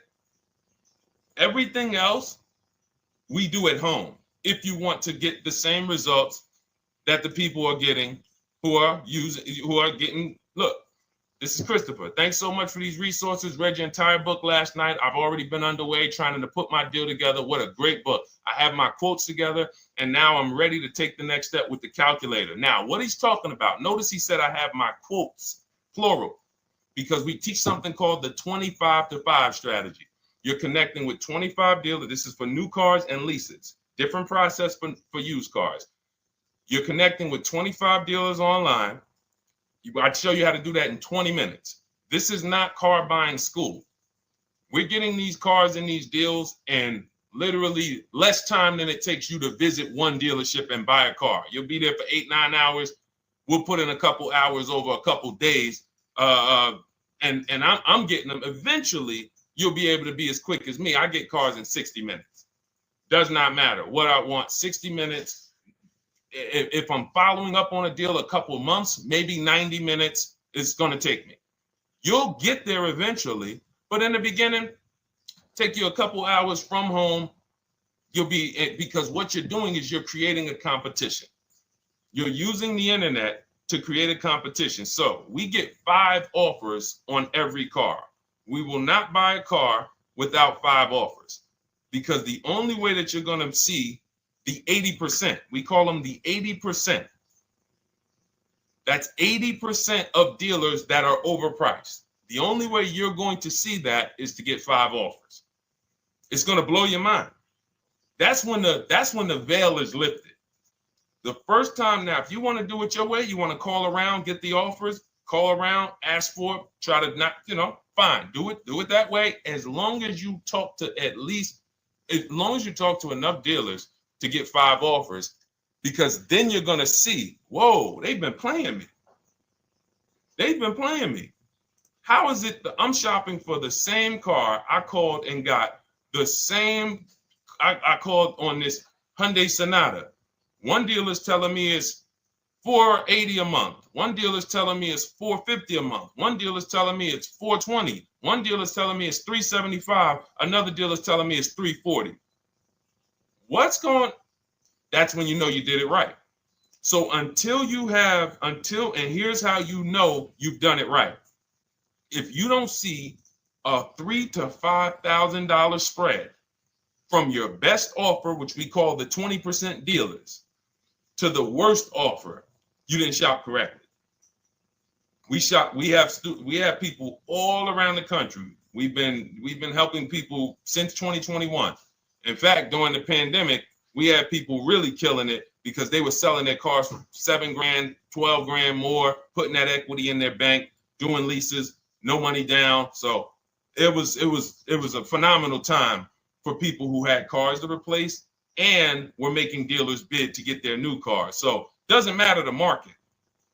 But until you actually do it, you're not going to, it's harder for you to believe it. You get what I'm saying? It's harder for you to believe, wait, you mean 8 out of 10 dealers are overpriced? 8 out of 10. That's why you must get 5 offers for you to see, wow,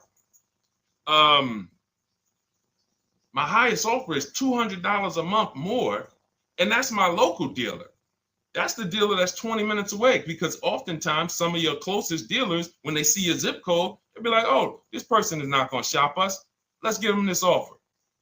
It's that dealer that's 45 minutes away, an hour away, when they get your notification on their website and they're like, whoa, okay, this is a person in our competitor's market.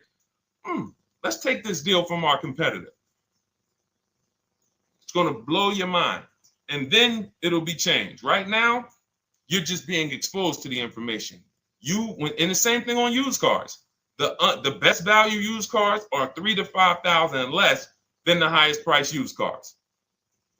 It's just what it is, because 80% of dealers are going to, even when they say it's their best deal, who's had a dealer say that to them? That's our best deal. That's the best deal we can do. Listen, that's the best deal we can do. Who's had that? Raise your hand. Who's in their car buying purchase, in their shopping, has heard a dealer at any time say, hey, that's it. That's the best deal we got, right? They're not lying. They're just not going to do, they'd rather you leave and they'll sell the car to someone else. Because they're like, we're not going lower than this. But here's the thing, their competition will. That's their best offer. It's not their competition's best offer. So it's very important to understand that. Okay? All right, let's go, Dolan. Let's keep it going. Next question. Oh, good day. I'm glad you got the book, EJ. Use it. Win. Send me your success stories. Continue to just follow it step by step. Ask yourself, what step am I on? It's like a checklist. Boom, that step's done. Go to the next one. Boom, check. Go to the next one. Hey, I'm looking for a car right now. I have 7 to 10 grand. Which way should I go? Well, I mean, if that's your budget, you probably can look for, and this is not what I teach, but I do have we call this a smart car. It's not that type of smart car. The little one stands for saving money at the right time. And if I got 7 to 10, what I'm looking for, I'm on Facebook. I'm looking for something. See, and this depends on what you need. See, needs, you pay for 5 things in a car. You pay for 5 things. Remember this. Size. So anyone who's like, oh man, I need to save money. Here's what and let me actually tell you why I want you to know this. When I was in Mercedes-Benz, right? We had people come in. I remember a woman came in. She's like, okay, I got kids. I need the one with the 3 rows. All right. So she needed the one with the 3 rows. We go through it. We pick it out. Once we get her a price on it, it's way outside of her budget. Now, here's what she says. Oh, what about the one, the 2-row one? Now, my question to her, because I'm an advisor, even when I was a car salesperson, I was still, and my brand was Mr. Mercedes. So the people who are in New Jersey, I created the Mr. Mercedes brand. And I said, didn't you tell me you had kids and you needed the 3rd row? She said, oh, yeah. So I said, why are we even discussing a 2-row vehicle then? She's like, yeah, no, you're right. I'm like, this is just not the vehicle for you. And that's okay. But the worst thing you can do is to go smaller than you need on a vehicle. Because now you're not going to like the vehicle in literally, the vehicle's not functional for you. So size is very important. That's why I created something called the smart sacrifices. When the budget starts to get tight, You have to know, what can I take out? So size, amenities. Amenities is, do I need the leather? Do I need the navigation? Do I need the sunroof? Do I need the big sunroof? Do I need the wheels, the fancy wheels? These are amenities. You got power. You pay for power. Do I need the engine? Do I need the bigger engine? Can I go with the standard engine? And then here's where the money starts to really go high. Class. So you look at Chevrolet, Honda, Toyota. Okay, that's class. You go to the next class, you're looking at, let's go Infiniti, Acura, Lincoln, Genesis. These are the next class, which means you can have a vehicle, same size, same amenities. It's 10,000, 15,000 more, different class. Then we go, and of course you have Mercedes, BMW, Jaguar is somewhere in between, Lexus. These are going up in class. So, and then the last thing you pay for, which is really expensive, is exclusivity. So when you have a vehicle, oh, no one else has this vehicle, you're going to pay for that. You can have a super small vehicle. It doesn't have a lot of features, but no one has it. It's a ton of money. So as you're looking at your car with a $7,000 to $10,000 budget, you got to ask yourself, what can I take out? And I say, don't let it be size. Go with the smallest vehicle that will suit your needs, and then get the lowest number of amenities that'll suit your needs, the lowest amount of power, and then you look for the most recent vehicle. And I would look for something, let's just say, for example, someone's looking at a Mazda 3.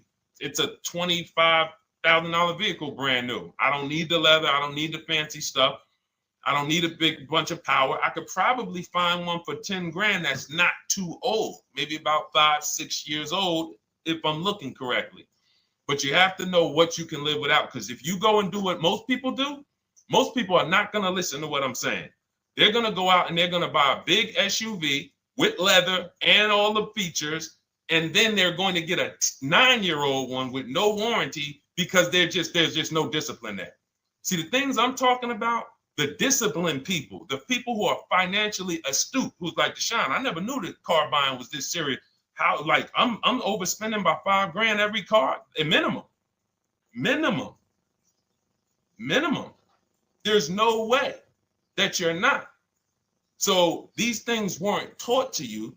None of us were taught how to buy a car. We were literally indoctrinated into, this is how you get cars, ladies and gentlemen. And who indoctrinated us into that? The auto industry. The auto industry. No one told us, oh, create competition, shop for cars like you shop for other things online. There is an internet, there is. No one taught us that.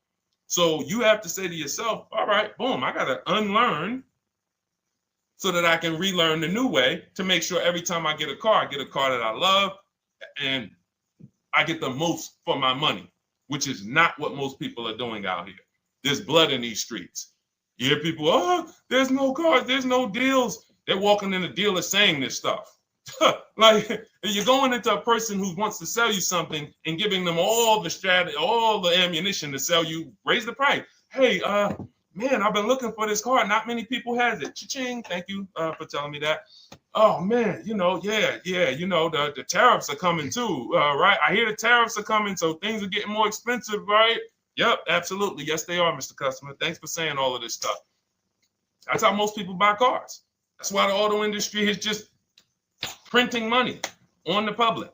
So you got to change your behavior, and that's what we do here. And it's easy, and it's fun. You look at the people. Look, and we'll take some more questions because I see we got one that just came from Nurse Gregory. I got you on TikTok. So this is our Monday, May 12th live show. So we are live.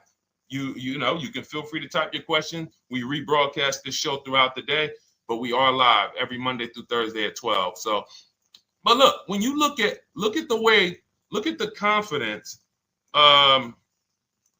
from Brian. Look, just finalized my deal. First ever lease using your system. 2025 Honda HR-V Sport, $30,000 MSRP, $395 a month, 1.2 ratio. That means he understands how to value leases when he's putting his ratio. 12,000 miles, 36,000 miles, 36 months, no money down. Initial quote was 434.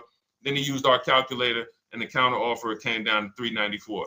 Listen to the confidence. Look, I bought your book, use your system, just closed my deal, have positive results to report. A caveat is I wanted a newly released 2026 Genesis, not even out yet, not even out, GV70.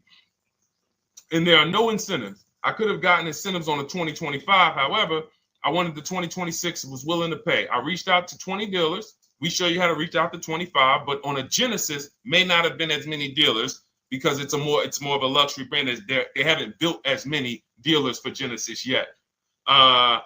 He says he received 9 offers. Look, that's how we know when you're doing it right. 5 offers, 9 offers, 7 offers. How many offers do you get? Thanks, y'all, for running those likes up on TikTok. Could y'all just keep double tapping the screen every time you hear something you like? You're going to see those likes continue to run up. See, this is it. I'm happy with this. Look, he gets an $815 a month payment on a $58,000 vehicle, 1.4. Now, again, 1.4 is incredible value when you add up those payments relative to the MSRP and taxes. Our goal with leases is to be under 1.5%. Now, I know for a fact he could have gotten about 1.2 on a 2025 Genesis because I just saw a person who's using our system get that. Phenomenal deal. But he wanted that 2026. So he gets his bids. And again, until you see the other offers that are 150, if every single time you get a car, you're not seeing $3,000 to $5,000 minimum from the car you get to the other offers that were offered to you, then you weren't shopping correctly. And again, if you want to do it yourself, you want to call around to get quotes, feel free to do that. We do this all online without talking. Who doesn't like to talk to dealers? Type me in the chat. You don't like to talk to dealers. So the people who are using our stuff, they're not going in trying to remember, oh, I'm in the dealership now. Let me say, what did Deshone tell me to say? All right. Oh, man, I'm not supposed to tell him about my trade-in. That's old 2005 stuff that car dealers been on. We've been knew about that stuff, that you were holding your trade-in till the end. That's why we're going to ask you questions that you're not really ready for. Hey, Paul. Hey, good to see you, Paul. Thanks for jumping in, coming in today. The car you drove up in, whose car is that? That's what you've been driving for a couple of years? Yeah, okay, yeah, that's yours. Okay, perfect. So we are already trained to ask you questions that we're going to get the information. So the only way, I'm not training you to go in and do battle and negotiate with someone who negotiates 3 times a day, 5 days a week. When you step back, start making dealers negotiate with themselves. That's what bidding is. You're going to see, whoa, it's easier to save money from home than it ever was going in a dealership. All right. Good to see you, Jamel, on YouTube checking in. Good to see you, Paul, on Facebook checking in. We are live on Facebook, Instagram, YouTube, and TikTok.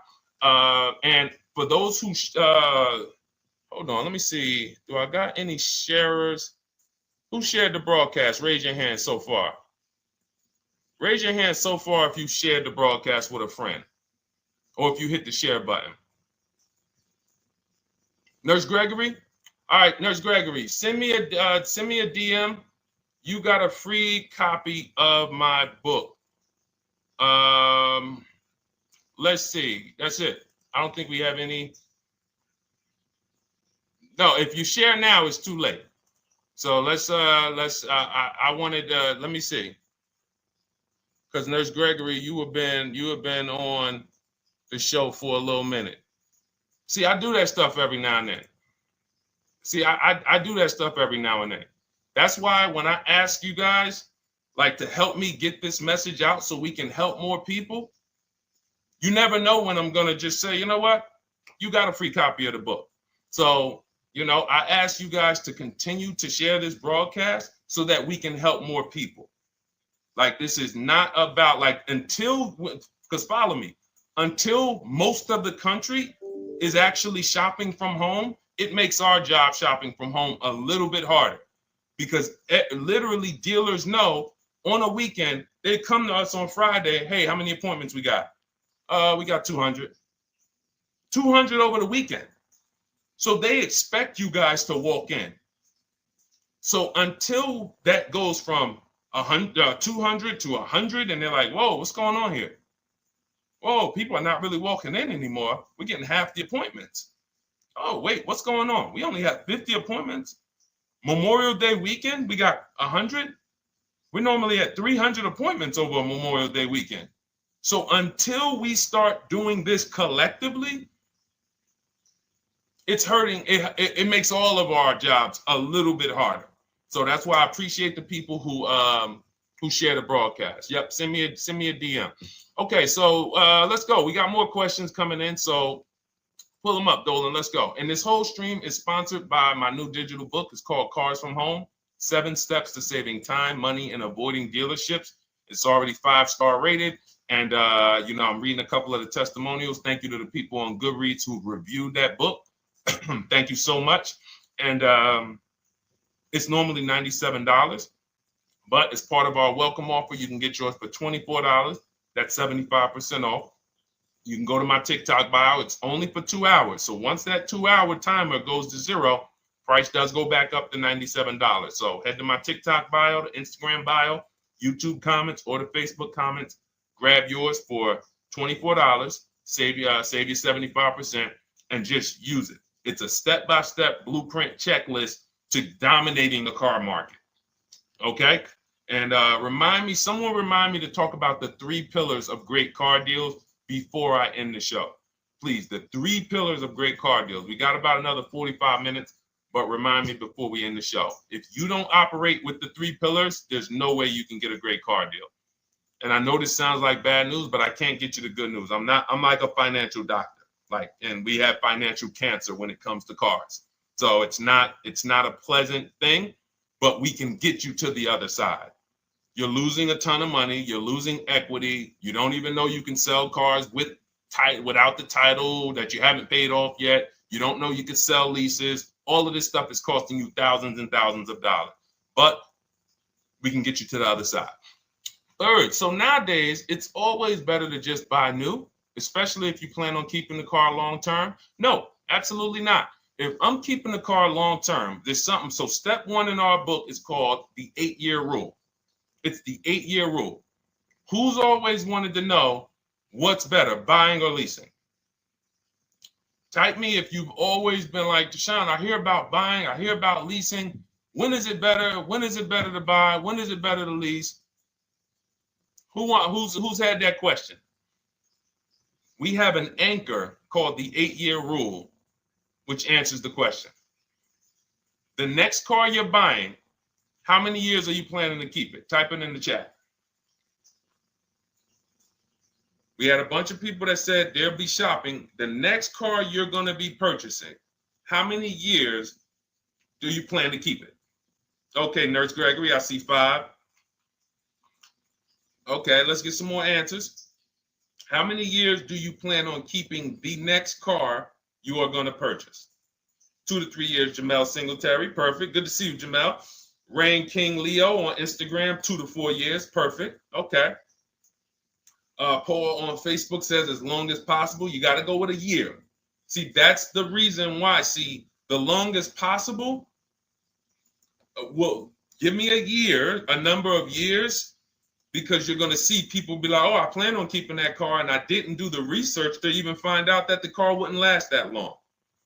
So, like, I'm not going to buy certain cars planning to keep them as long as possible, because it says literally around 100,000 miles, I'm going to start having problems with them. So if I buy them pre-owned, then I get to 80,000 miles.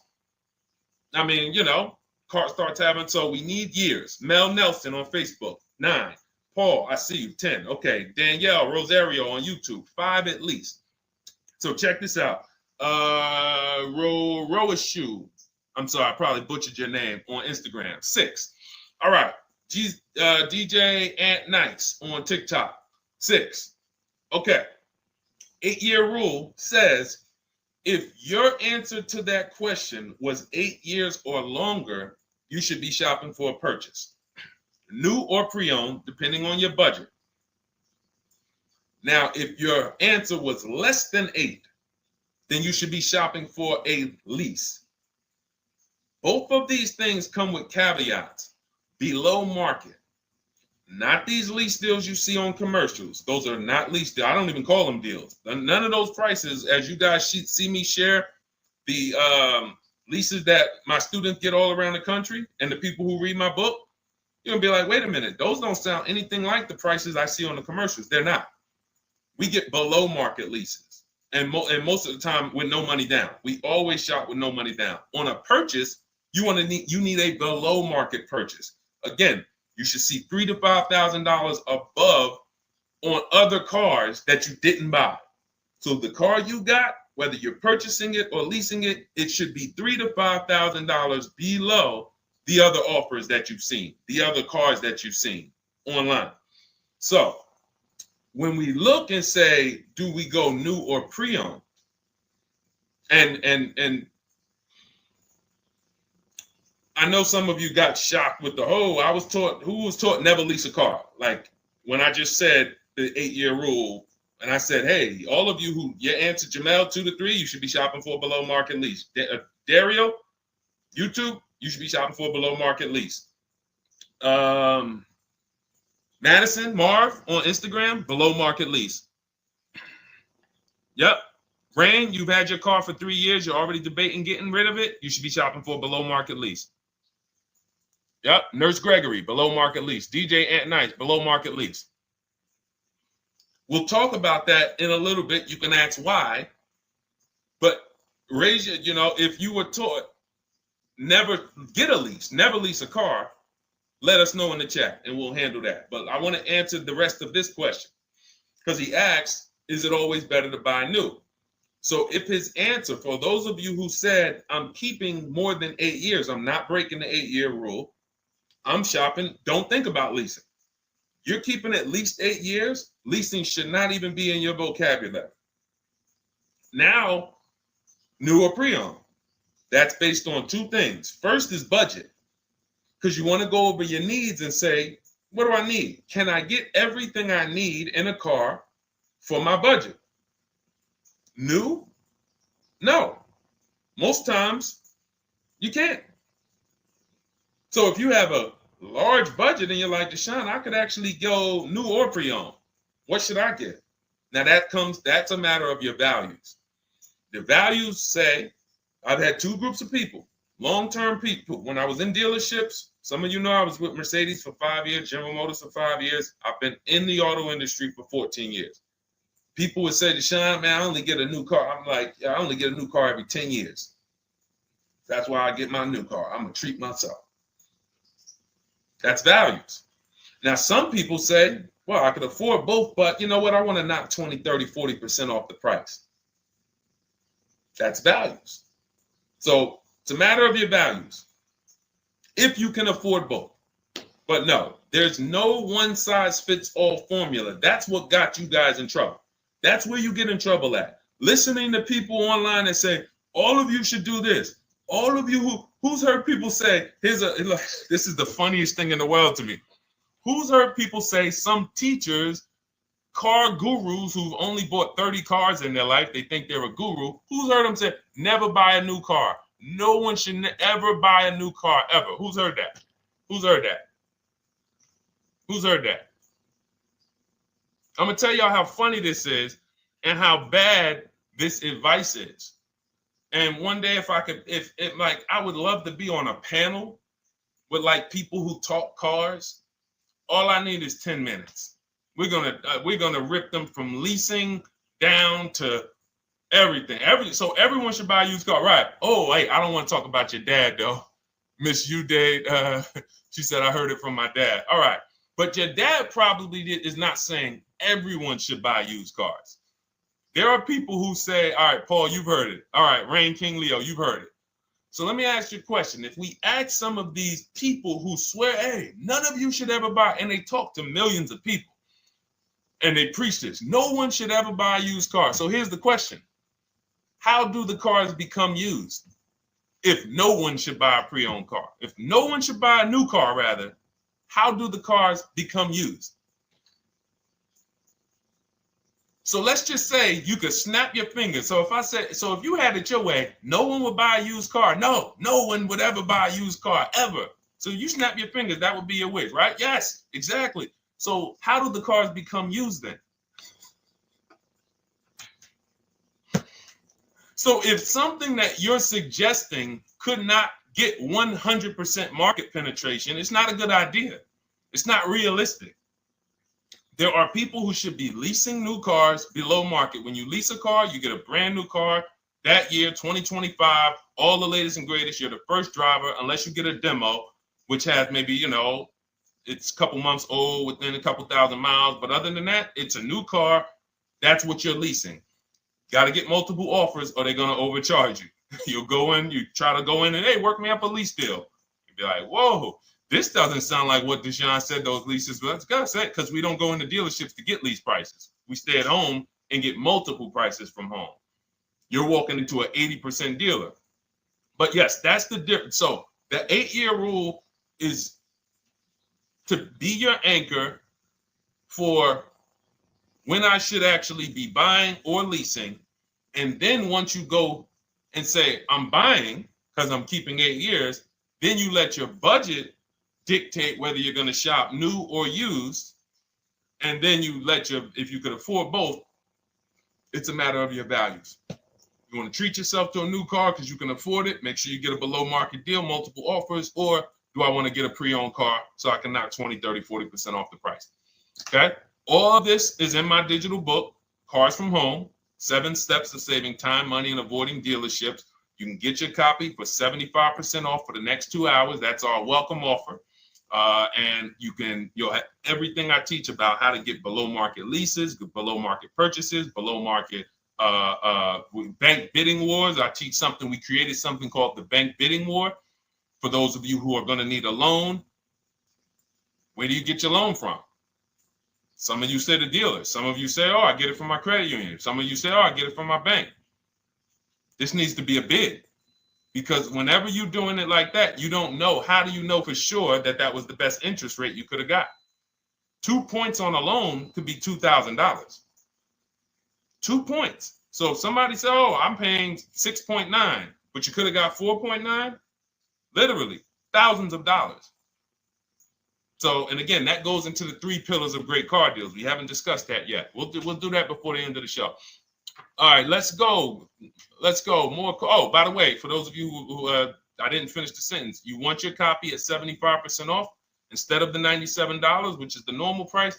You get it for $24. Head to my TikTok bio. There's a link there. Click it, and then head to my Instagram bio. There's a link there, and then we have a comment in the Facebook and YouTube comments for you to grab your copy for 75% off. Once it's 2 hours expires, goes back up to $97, and it's still worth every penny, because as you can see, Marie used it and she saved $13,000. So what's her return on the investment of $24?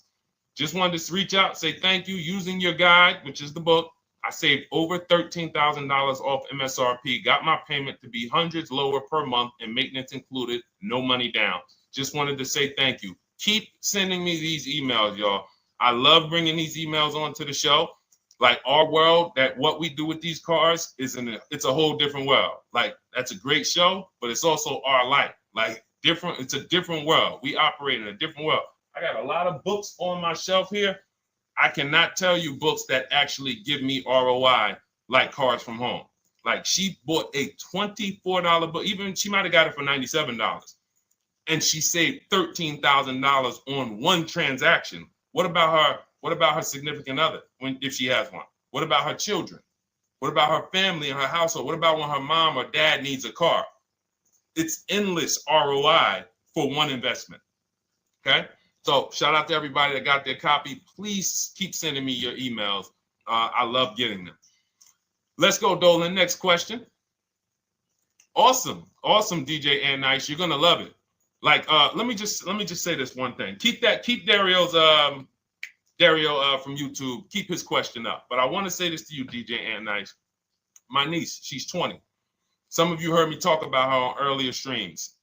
She told me, listen, Uncle, when she asked me, what should I do? I said, I knew she's not keeping the car 8 years. I asked her because there are some young people who just are not into cars. Like they will literally drive one car long term, but typically in your 20s, things are changing, jobs are changing, families changing. Your needs for the car may change. So I'm like, listen, 8-year rules. You should be shopping for a lease. You're going to save way more money. Most people go out there and they'll tell you go buy a used car, and they'll put you in a used car for $300-400. $15,000 is only, that's $300 a month. They'll go and put you in a, $400 payment, $20,000 used car, $18,000 used car. You barely got a warranty. Maybe you got no warranty. So in a year, 2 years, you better have a tow truck on speed dial, just so, you never know. You get what I'm saying? Not saying it's a bad car. Used cars, 5-year-old, 6-year-old, no warranty. You better have roadside assistance. So I said, let's do this. Pick a new car, go drive one, pick one under $30,000. Because she said, I would like my payment to be like, under $350. I'm like, all right. She's got her credit to where it needs to be. This is why we should have our young people with their first credit card early, or as a what's the term? It's slipping my mind. When we add our young our people to our account as parents, authorized user. And so she goes out, she drives the Hyundai Sonata. I said, okay, perfect. She said, I like the car. We get her offers. We started getting offers for her Thursday. By Saturday morning, her best offer was $338. We sent out counter offers because I have a counter offer calculator in my book. So when we get the offers, this stuff takes you minutes. Again, I'm not inviting anyone to college to be a car salesman. I'm inviting you to a system that will help you get cars in 90 minutes. So we get her offers. We send out the counter offer. We're probably going to land somewhere around because she only needs 10,000 miles. She's probably going to be about $295. Brand new car, 2025, $26,000 car. And so compare that. You get what I'm saying? So when you say DJ, and that was my experience. When I worked for General Motors, I went and leased my Pontiac. My boss is the one who showed me how to do it. I didn't even understand leasing. I was 22. He said, listen, even though I was selling leases, I was just a number. Most car salesmen are this. Y'all, this sound familiar? All right. That's what you want, sir? You like the car? Is this the color? Okay. Let me go get the numbers from my manager. You get what I'm saying? They don't understand the numbers. And that's how I was at 22.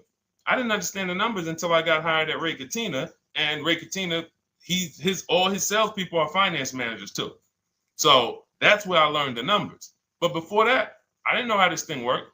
But anyway, I'm leasing my first car, $256 a month, Pontiac G6. Brand new car. My other friends out here, they driving other cars, $400, $500 payments. Used cars. So you're going to love it. Like the money is it stays in your bank account, which is our goal. All right. Dario, let's get to you, my man. I'm about to finance my first car at 23 years old with a 769 credit score. Wow. I guess I should have read that question before I just went off on that whole story about my niece and everything. Let's look at Dario's answer to the 8-year rule. Dario, did you answer the question? Dario, how many years are you going to keep this? 5 at least. This is the part. This is the part where I don't know what to do. You get what I'm saying? Help me out here.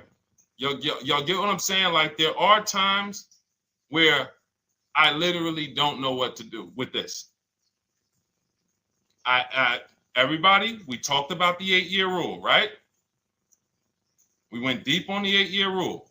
I asked everybody I said, how many years are you keeping your next car? Everybody tapped in. 10, 8, 9, 7, 5, 3, 2. I said, okay. Step one is the leasing versus buying question. What's going to save me more money? If you are not keeping your car 8 years, you are absolutely overspending by not getting a below market lease. Then, which I didn't even count on, DJ Ant Nice comes and says, hey, man, you talked me into getting this lease because I want to save the most money possible, and I'm not keeping the car 8 years. Then I walk you through a scenario where my niece, her first car, she's 20. She's about to lease a brand new Hyundai Sonata, and her payment's going to be $295 a month. Add that up, $295 a month for 3 years, $295 a month times 36 is $10,620. That is her payments over 3 years. $10,620 over 3 years. Which means if we look at the $26,000 car she's getting, and then we look at the taxes and fees on that $20,000 car, we're probably going to be somewhere around $28,000. Oh, I'm sorry. I'm wrong, y'all. I just pulled up the MSRPs on that car she's getting. It's $28,500. $28,500. She's paying a little over $10,000 to drive a $28,000 car that with taxes and fees would probably put her around $30,000. A little more, but let's just say you get a little discount, $30,000. She's paying. So if she bought this car, what would that car be worth in 3 years? What would that car, if she bought a $28,000 car, $28,000? Throw some numbers out there so we can really try to help Dario and the people who just, all right, may need us to go deeper on this. You might need me to go deeper on this. You might be like Dario, like, okay, Sean, I didn't grasp it. Let's go deeper on this. What would the car that she's getting, my niece is about to get for $28,000, $295 a month, what would that car be worth after 3 years? $28,000 car.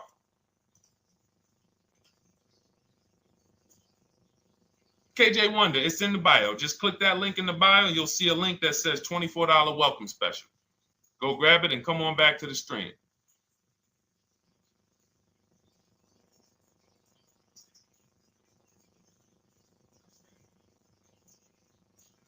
Anybody want to tap in?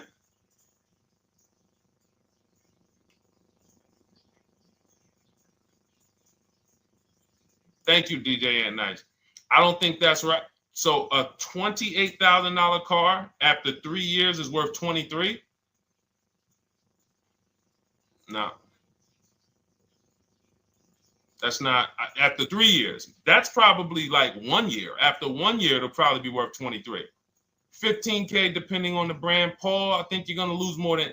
I don't know one car that sometimes like I don't know one car that depreciates $8,000 in 3 years. So I'm a conservative person when it comes to my numbers. That car is like, let's be real here. You don't buy a Hyundai Sonata, come back in 3 years, you paid $28,000 for it, come back in 3 years and they give you 20 for it. It's going to be more like $13,000, $15,000. What if you have an accident? You get what I'm saying? So, and unfortunately, you know what's hard about this? The only people who really understand depreciation and how much cars lose value are people who pay cash. It's very tough for you to see what you're really getting when you're a payment shopper. But as someone who never, listen, people would love to go into a dealership, get a car for $28,000, come back in 3 years and get $20,000. Come back in 3 years, get $18,000. I only lost $10,000. That doesn't happen. That's why people come back in 3 years and they're like, that's all I'm getting? So the point is, she's paying $10,000 of depreciation over a 3-year period. That's it. So in order to beat what she's about to get, or people who are getting below market leases, any people who are getting below market leases like we teach, you would have to get at least $20,000 to beat her. You would have to get at least, because she's only spending $10,000 over 3 years. And sold by foreign. Guys, this is not, this is really not up for debate. And unfortunately, maybe the pandemic threw you off, because some of you, if that was like your first car you ever replaced, and you went and you got out of that car during the pandemic when every car was worth $7,000 to $12,000 more than it should have been worth. You can't do that today. And we had people right after the pandemic writing me saying, "Oh, yeah, I'm gonna do this, and then I'll go and trade that and get all my money back like I just did before." No, that was a very rare case of limited supply, the supply chain of cars.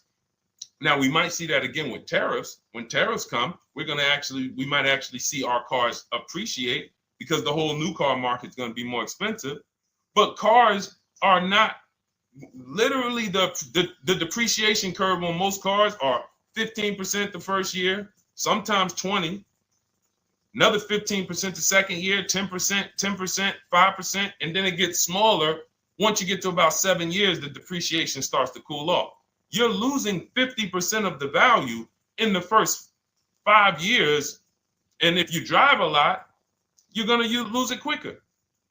So when we look at paying a small amount of money for a expensive car, that's what leasing is. So there's no, and let's wrap it up like this. If she would have bought this car, because this is really a leasing versus buying lesson. And I don't know, however deep we need to go on it, that's how much deep we need to go until some people it clicks, because it may not click for everyone. I'm trying to make it as simple as I can, which is why I'm only talking about what's coming out of your bank account. Like, isn't that what we're supposed to care about? But for some reason, some of us are thinking about other things when it comes to cars. We go into somewhere else. So let's look at if she would have bought this same car, the same $28,000 car with taxes and fees, probably about 31 and change. But let's just round it off to 30. What's her car payment, everyone? Those of you who know the rule, every $5,000 is about how much per month on a loan?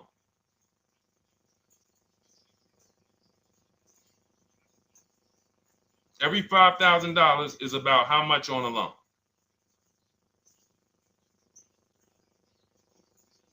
Now, every 5,000, thank you, DJ Ant Nice, you got it, $100. So again, these are videos that I make that, thank God, has been seen hundreds of thousands of times, some of them into the million. Every $5,000 is about $100 per month on a 5-year loan. Yep, you got it, Jamel. So what would this car cost her that was 30? Thank you, Tony, man. It would cost her $600 a month. So the same car that she's leasing for $295 a month would cost her $600 a month if she wanted to purchase it. Now let's throw one more scenario in there. Let's say she finds one for this price that yours truly said, about $18,000. She gets a 3-year-old used one. 3-year-old used car, good mileage on it, taxes and fees. She's a little over, let's round it off to $20,000. What's her payment? What's her payment? For a 3-year-old used version of what she's getting new right now. $400. So where does it make sense to purchase at? Thank you, D-Boss, on TikTok. We see you. We are live. This is our Monday, May 12th live show. We're live from 12 to about 1:30 Eastern time, Monday through Thursday. Mark your calendars so you don't miss a show. 400. Where does it make sense at? I'm on my 7th lease. Where can you tell me that it makes sense at, unless you're one of the people, like, let's go back to Paul, who's keeping his next car 10 years. Let's go to, Paul on Facebook. Let's go to, who else we got? We got a bunch of people that said 8 to 10. Nope, not too many. That's why I read all of that, and I'm like, yo, all of you people should be leasing 10 years. Wait, nope. I can't find many of you who said you were going to be keeping more than 8 years. So where does it make sense at? That's 3 scenarios where we took the same exact car that she's about to get for $295 a month, brand new 2025. We said, okay, if she got the same deal on that new car, she'd be paying $600 a month for 5 years. If she took it for a 6-year loan, she'd probably get a payment down to $500, but that's for 6 years. And again, she's not keeping the car that long. So when she goes to replace it, she's probably going to have negative equity in 3 years, like most people. Come back, every single car transaction you do, oh, I'm replacing it. Oh, you got negative equity. Oh, dang, how? This is how.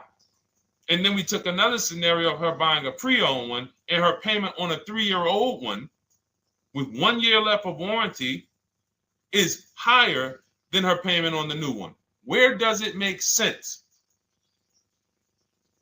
Thank you, Tony, man. It doesn't. It doesn't. Listen, depends on the interest rate and the length of the loan. We always, this is an average interest rate.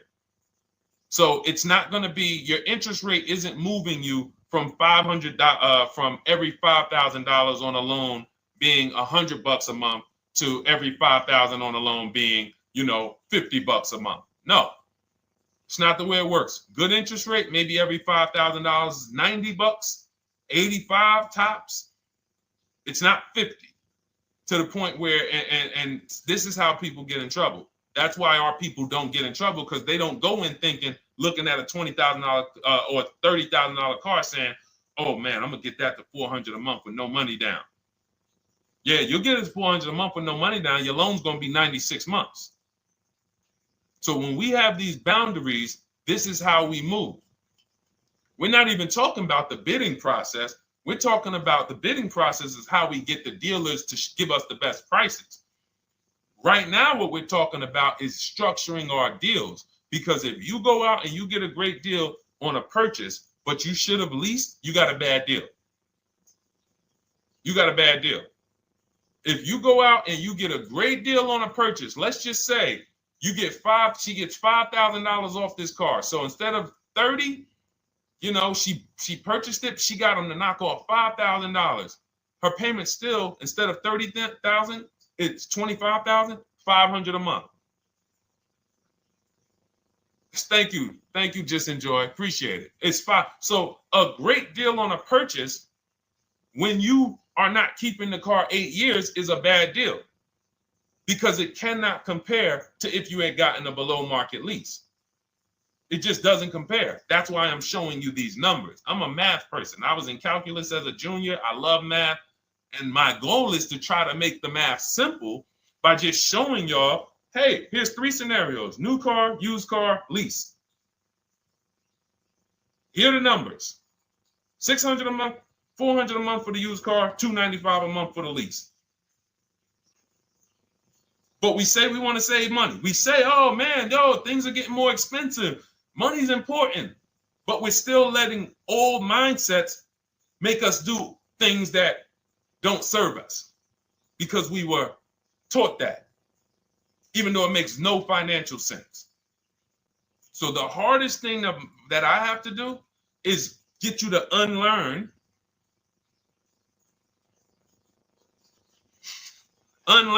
what you have been taught. That's why I represent this brand, because I realize I can't do anything for you until you get rid of the bad stuff that you picked up.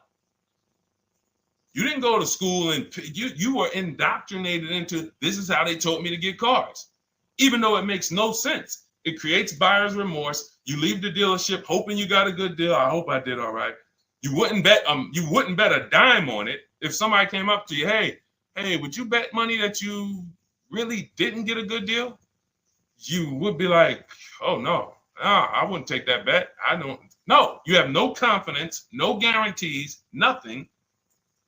And this is what people are still staying in. So when we talk, we're inviting you to the new way. We call it, this is the new way. And so everything that we're talking about, you can get in my literally my video, my step-by-step checklist, Cars from Home, 7 steps to saving time, money, and avoiding dealership.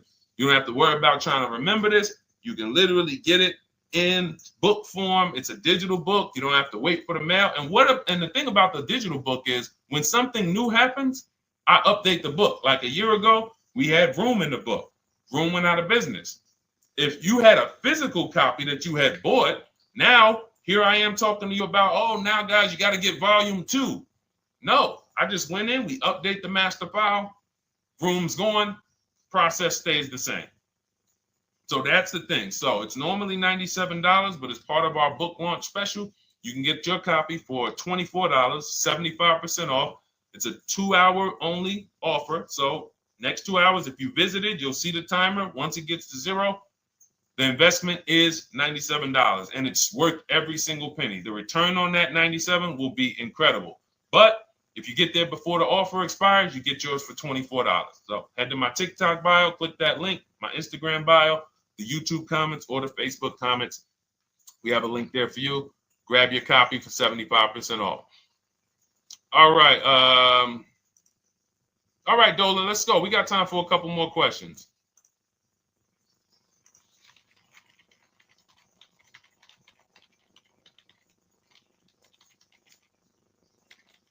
Okay, I'm shopping for a 2018 to 2019 Platinum Escalade.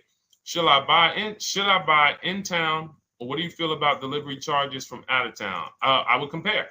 So it goes back to what we started talking about on the in the show when we first started. Total. This is why you need to know the original price. So when you know the original price, what you're looking at, and this is everyone who's shopping for a used car. Without knowing the original price, you're just grabbing at straws. You're buying based on made up prices. You don't know. How do I know? Oh, he's asking $65,000 for it. How do we know that's a good price? You don't. Buyer's remorse prone. Zero confidence in what you pay. But when we know the new price, oh, the original price of this one was $102,000. Original price of this one was $110,000. Original price of this one was $90,000. And when we get into more expensive cars, the losses become way more. To whom much is given, much is also required. So the losses on 80, 90,000, 200 Bentleys, Rolls Royces, the losses become multiplied dramatically. So if we knew, okay, this one was originally $102,000, they're offering this for $60,000. Oh man, they're giving me, 50, they're giving me 45% off. Oh man, this one right here was originally $90,000, but they're offering it to me for, $64,000. Well, they're only giving me 30% off. So you'll look, without knowing the original price, you're buying the wrong car because you're not buying based on value. You're buying based on made up prices. We think this is a good price in the market, but what is the discount off the new vehicle? That's the only thing. And then you use that and you say, okay, well, this one's giving me 45% off. It has 29,000 miles. This one's giving me 30% off. It only has 15,000 miles, and you can judge more accurately. You can judge accurately when you know real discounts versus nothing. So we must know how to get the new price. I mentioned it. Some brands have a agreement with Carfax. You can get it on the Carfax. Some brands have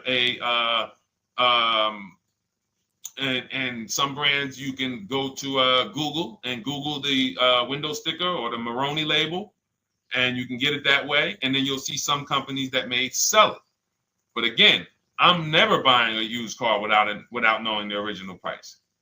And anyone who's listening to me and using the Cars from Home system, none of these people, Christy, look, none of these people, Milligan, Courtney, Melissa, Sheree, Ken, none of these people are buying a used car without knowing the price, the original price.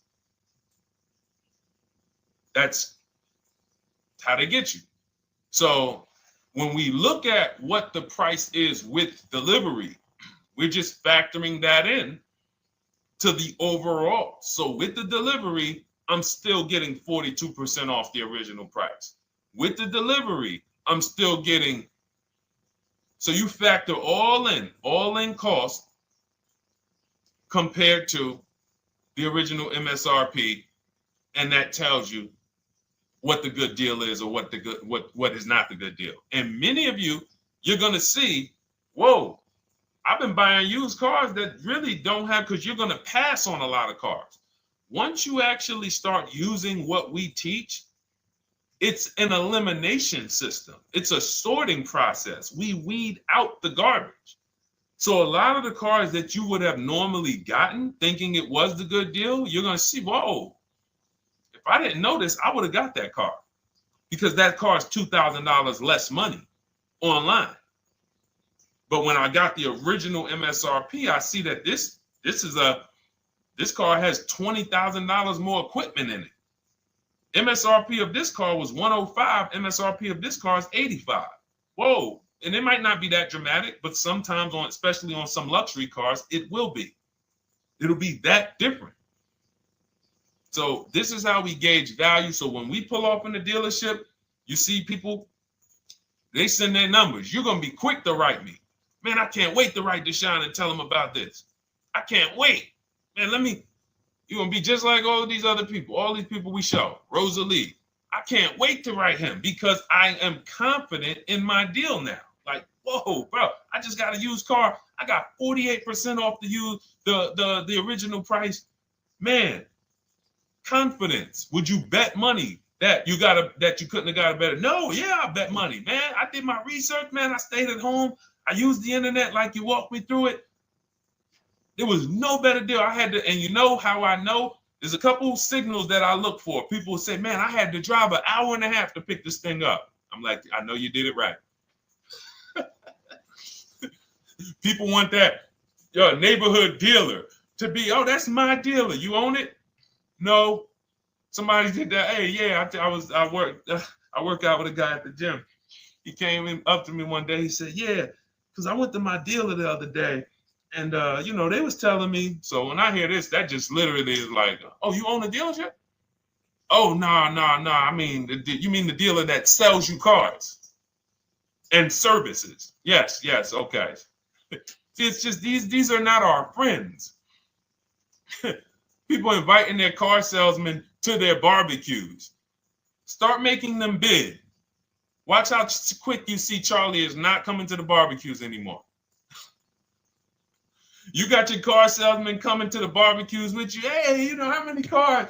Oh man, this is Charlie. Charlie, let me introduce you to my neighbor Jane. Charlie's been selling our family cars for years. Charlie's like, yeah, hey Jane. Yeah, hey, listen, Charlie, how long we known each other? Well, I knew your grandfather first. Yeah, listen, Charlie, hey, watch you start one transaction where Charlie gets a message.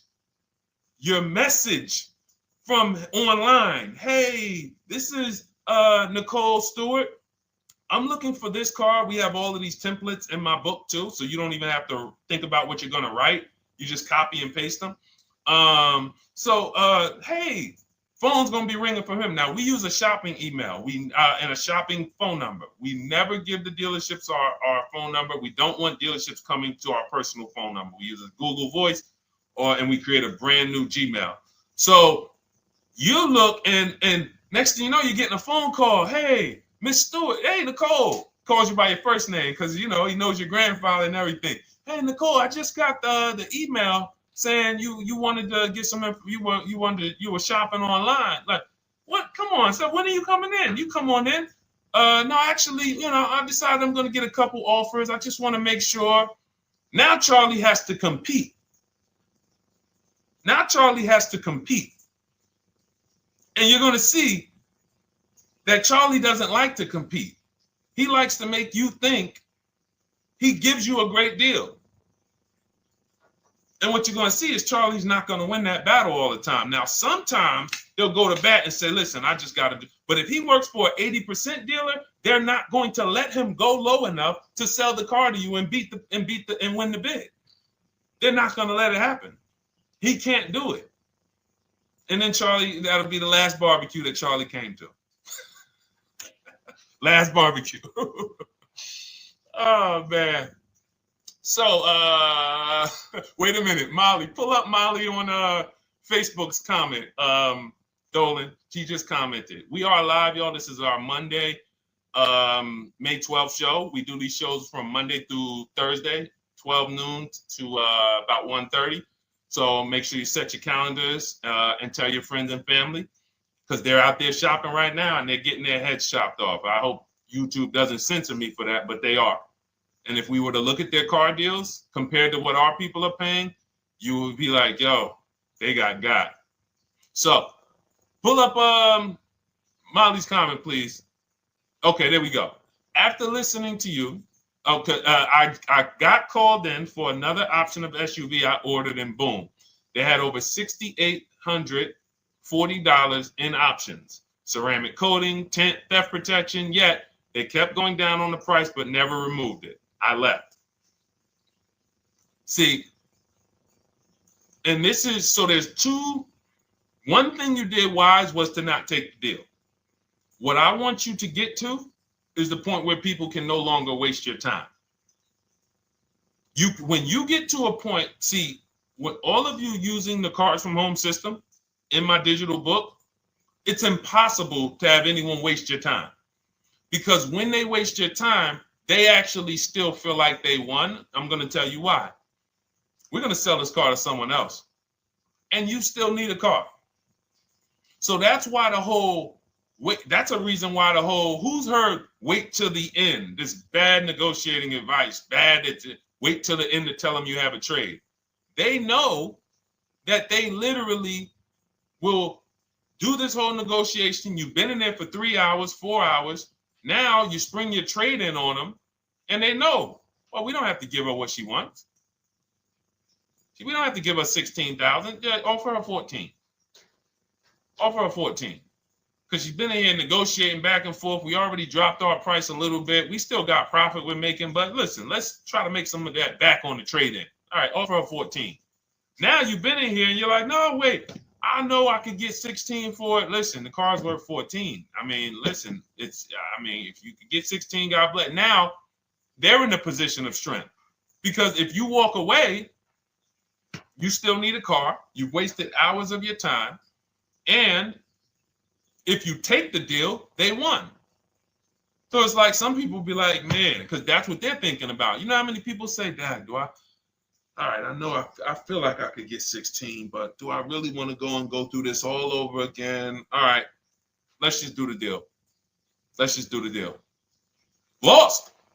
Didn't get the money for their trade-in. Have no idea if they're getting a good price on the new car. They haven't gotten other offers. That's the car business. That's what 95% of people do. That's the car business. Leave thousands on the table. And now we can talk about the 3 pillars of great car deals, because that actually ties into what we're talking about here. Thank you, Nicole. Thank you. Helping out the community. Listen, I help everybody willing to listen. I have the benefit of actually teaching something that is so effective. I get hundreds of people that write me and send me deals and get results. So I have a real-time gauge on how we're doing. Real time. Versus somebody who sells stuff, but they don't really care about the result. So you'll buy stuff and you're like, whoa, this is not the result I thought I was going to get. All we do is hold ourselves accountable to the results. And as long as we keep getting these emails in, as long as we keep getting people writing us, taking pictures, sending stuff, we know people out here getting the same types of deals that I would be getting. And that's what I want. I don't want anyone taking a deal that I wouldn't take. As somebody who's done thousands of transactions with Mercedes and General Motors, leased 7 cars. I'm the one my friends call. They've been calling me for 7 years, 8 years. Deshone, all right, man, I need a car. I'm good. Listen, this is what I do. And the way that we give them peace of mind is the comparison offers. You only have peace of mind with comparative offers. There's nothing else. That's why you can buy spaghetti sauce, and that's why you can buy a TV on Amazon in 5 minutes, 10 minutes. Because you're going to go through, boom, okay, all right, let me check Walmart.com. All right, let me check this site. All right, let me check this site. All right, this one's the best. You spend $800, $400 in 15, 20 minutes. And not feel buyer's remorse because you've seen the options. Buyer's remorse comes from not seeing other options. It's that simple. All right, let's go. All right, Dolan, we got time for. All right, yeah, throw another one in, Dolan. Let's go. All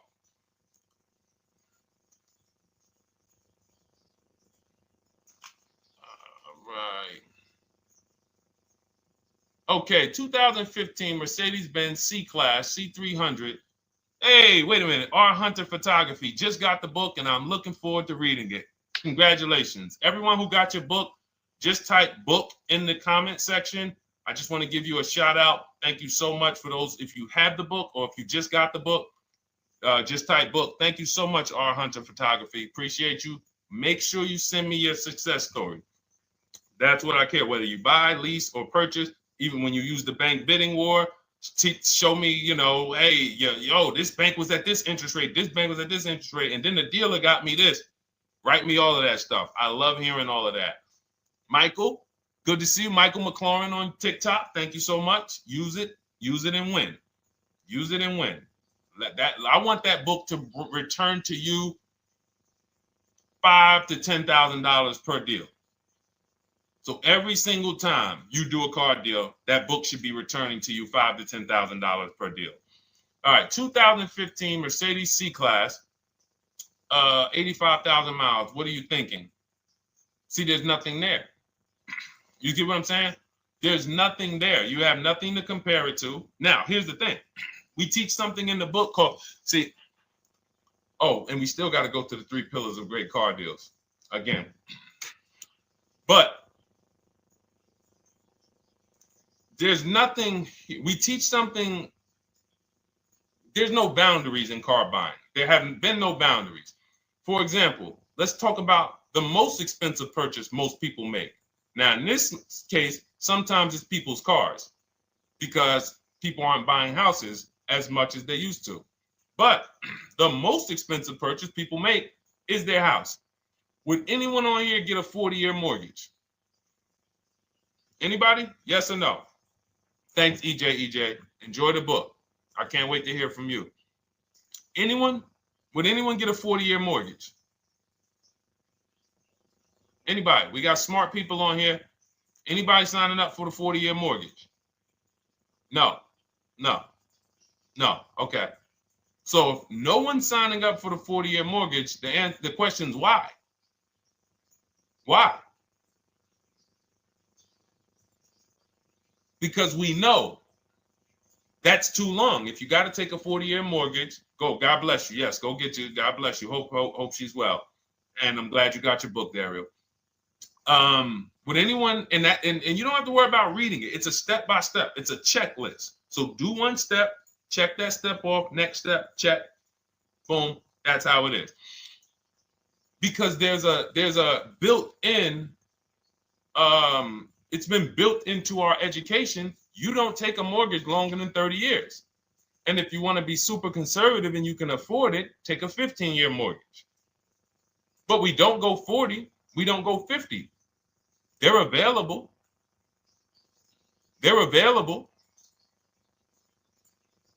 That's the same thing with 8-year car loans, 7-year car loans. And when we look at, so we have something called the rule of 72, which is 6 years.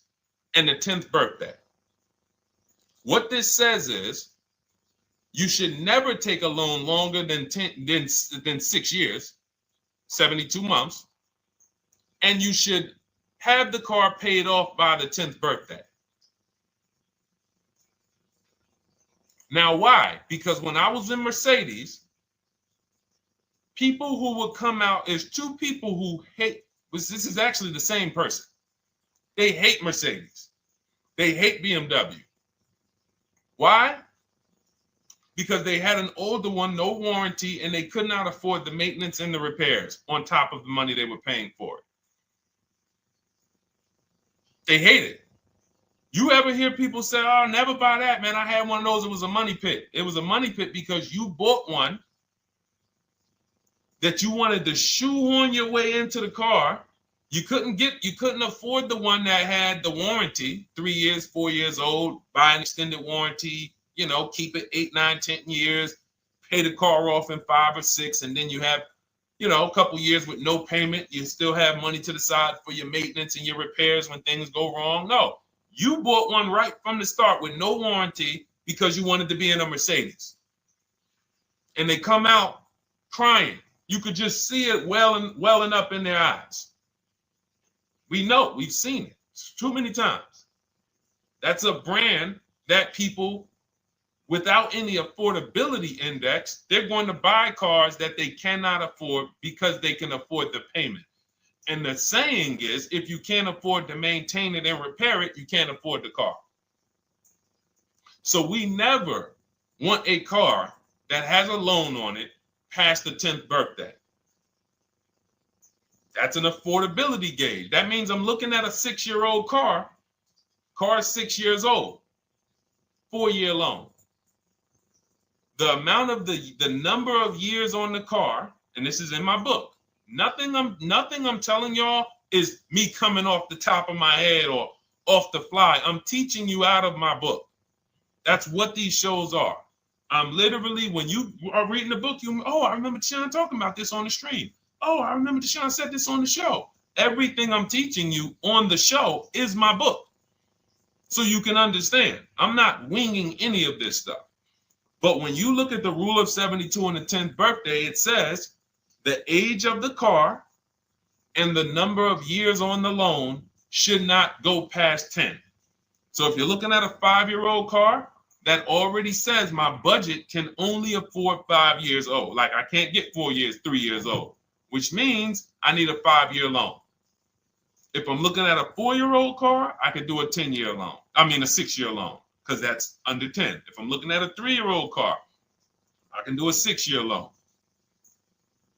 2-year-old car, 6-year loan. But if I'm looking at a 7-year-old car, 3-year loan. And what you're going to see is, wow, when I use that, Deshone, I see there's certain cars I can't afford. Correct. Correct. Because you can't afford the car to begin with if you need to get a 6-year loan on a 7-year-old car. Does that make sense? Type $ if that makes sense. Type a $ if you're getting this. Type a $ and let me know you're getting this. Never heard of a 40-year mortgage. Exactly, Artelis on Instagram. I didn't hear about it until I started teaching this. Because the reason we created the rule of 72 on the 10th birthday is because we wanted to bring the same standards that they have in mortgages to the car business. There are people who only get a 3-year loan on a car or a 4-year loan on a car. That's like a 15-year mortgage, short-term mortgage. And then there's people who say, all right, I want to do a more average 5 or 6-year loan. That's your 30-year mortgage. But when you start going to 7-year loans, that's 84 months on a car, you're moving to like a 40-year mortgage. You are going past affordability. This is a sign. This is a red flag. I cannot afford this car. I cannot afford this car. Let me look at less car. Let me look at what I can sacrifice. We talked about that earlier. Can I sacrifice size? You don't usually want to do that unless you're getting a car that's just big for no reason. Oh, I just like big cars. Well, you might not want to get a big car in this time. You might want to go smaller. But never get a car that doesn't cover your needs in terms of size. What you really want to look at is amenities. All right, I don't need the big sunroof and the leather and all of this stuff. You know what? Let me go to the next amenities down. Class. So you're like, oh man, I'm used to driving Lexus. I'm used to driving Mercedes. I'm used to driving Genesis. I'm used to driving Infiniti, Acura. No, maybe you got to go down to the next class. You'll save $5,000-$7,000 going to a lower class of vehicle. These are the things that you want to be looking at. This is how you want to approach. This is how you don't. This is how we win. This is how you understand your car transactions versus just like, all right, time to get a car. Can you just do this for me, Mr. Person who I know is going to make money on me, and it's your job to make money and they're going to fire you if you don't make money on me? Could you just get me the best deal possible? No. EJ, thank you. Ray, getting value out of it. I see you. Awesome. Deshone, how much should we try to negotiate out the door? That's a bidding process. See, that's a feeling for, we don't worry about that. I'm going to tell you why. Some deals, their best deal is going to be $10,000 off. Some cars, the best deal is going to be $5,000 off. Give you an example. In some deals, the best deal is going to be, you're not ready for this, almost $30,000 off. Now, let me show you each one. So when you look at, where's Tiffany? So Tiffany, no, that's Chris. Hold on. That's Kanika. Oh, wait a minute. All right, let's go to the. So the question you're asking reflects normal negotiation, which is we're feeling for the bottom. We don't really know where the bottom is. We're feeling for the bottom. And you're feeling for the bottom, it's a losing strategy because you don't know how deep, you don't know how low the bottom is. When you feel like in your gut, okay, I think this feels like the bottom, you take the deal. Losing strategy. Because the bottom is different for everyone. So you look at somebody like Sean. Sean gets 15, he bought an F-150 Lightning. He got, with the discount from the dealer and the hidden money, unadvertised rebates, over $20,000 off his F-150 Lightning. Over $20,000 off. Now, you look at somebody who, let's see if we can find Kimberly. Kimberly, when she got her Maserati, I love just keeping Kimberly up because she's like, she got over $20,000 off her brand new Maserati when she got it, even though it was last year. But I want to look for a smaller deal. So I think I might have took Tiffany's down. Hold on. Because Tiffany got a Mazda. Hold on. I used the strategy in your book. Hold on. Tiffany got a Mazda, and when she got her bids, her best offer was $6,300 off. That was the best offer on that car. But she had other offers that were $3,000 off, $2,000 off, sticker price, over sticker. That was $63,000 off, $6,300 off. Then you look at somebody like Milligan. Milligan got the biggest discount I've ever seen in my life. She got a $79,000 car. She got her bids, and she got almost $30,000 off. It's $79,000. She paid $51,359. Brand new car. Brand new car. Brand new car. So do you see that if we're trying to feel for the bottom, let's say you think, all right, $3,000 off. I guess that's a good deal. You're getting beheaded. So we cannot feel for the bottom.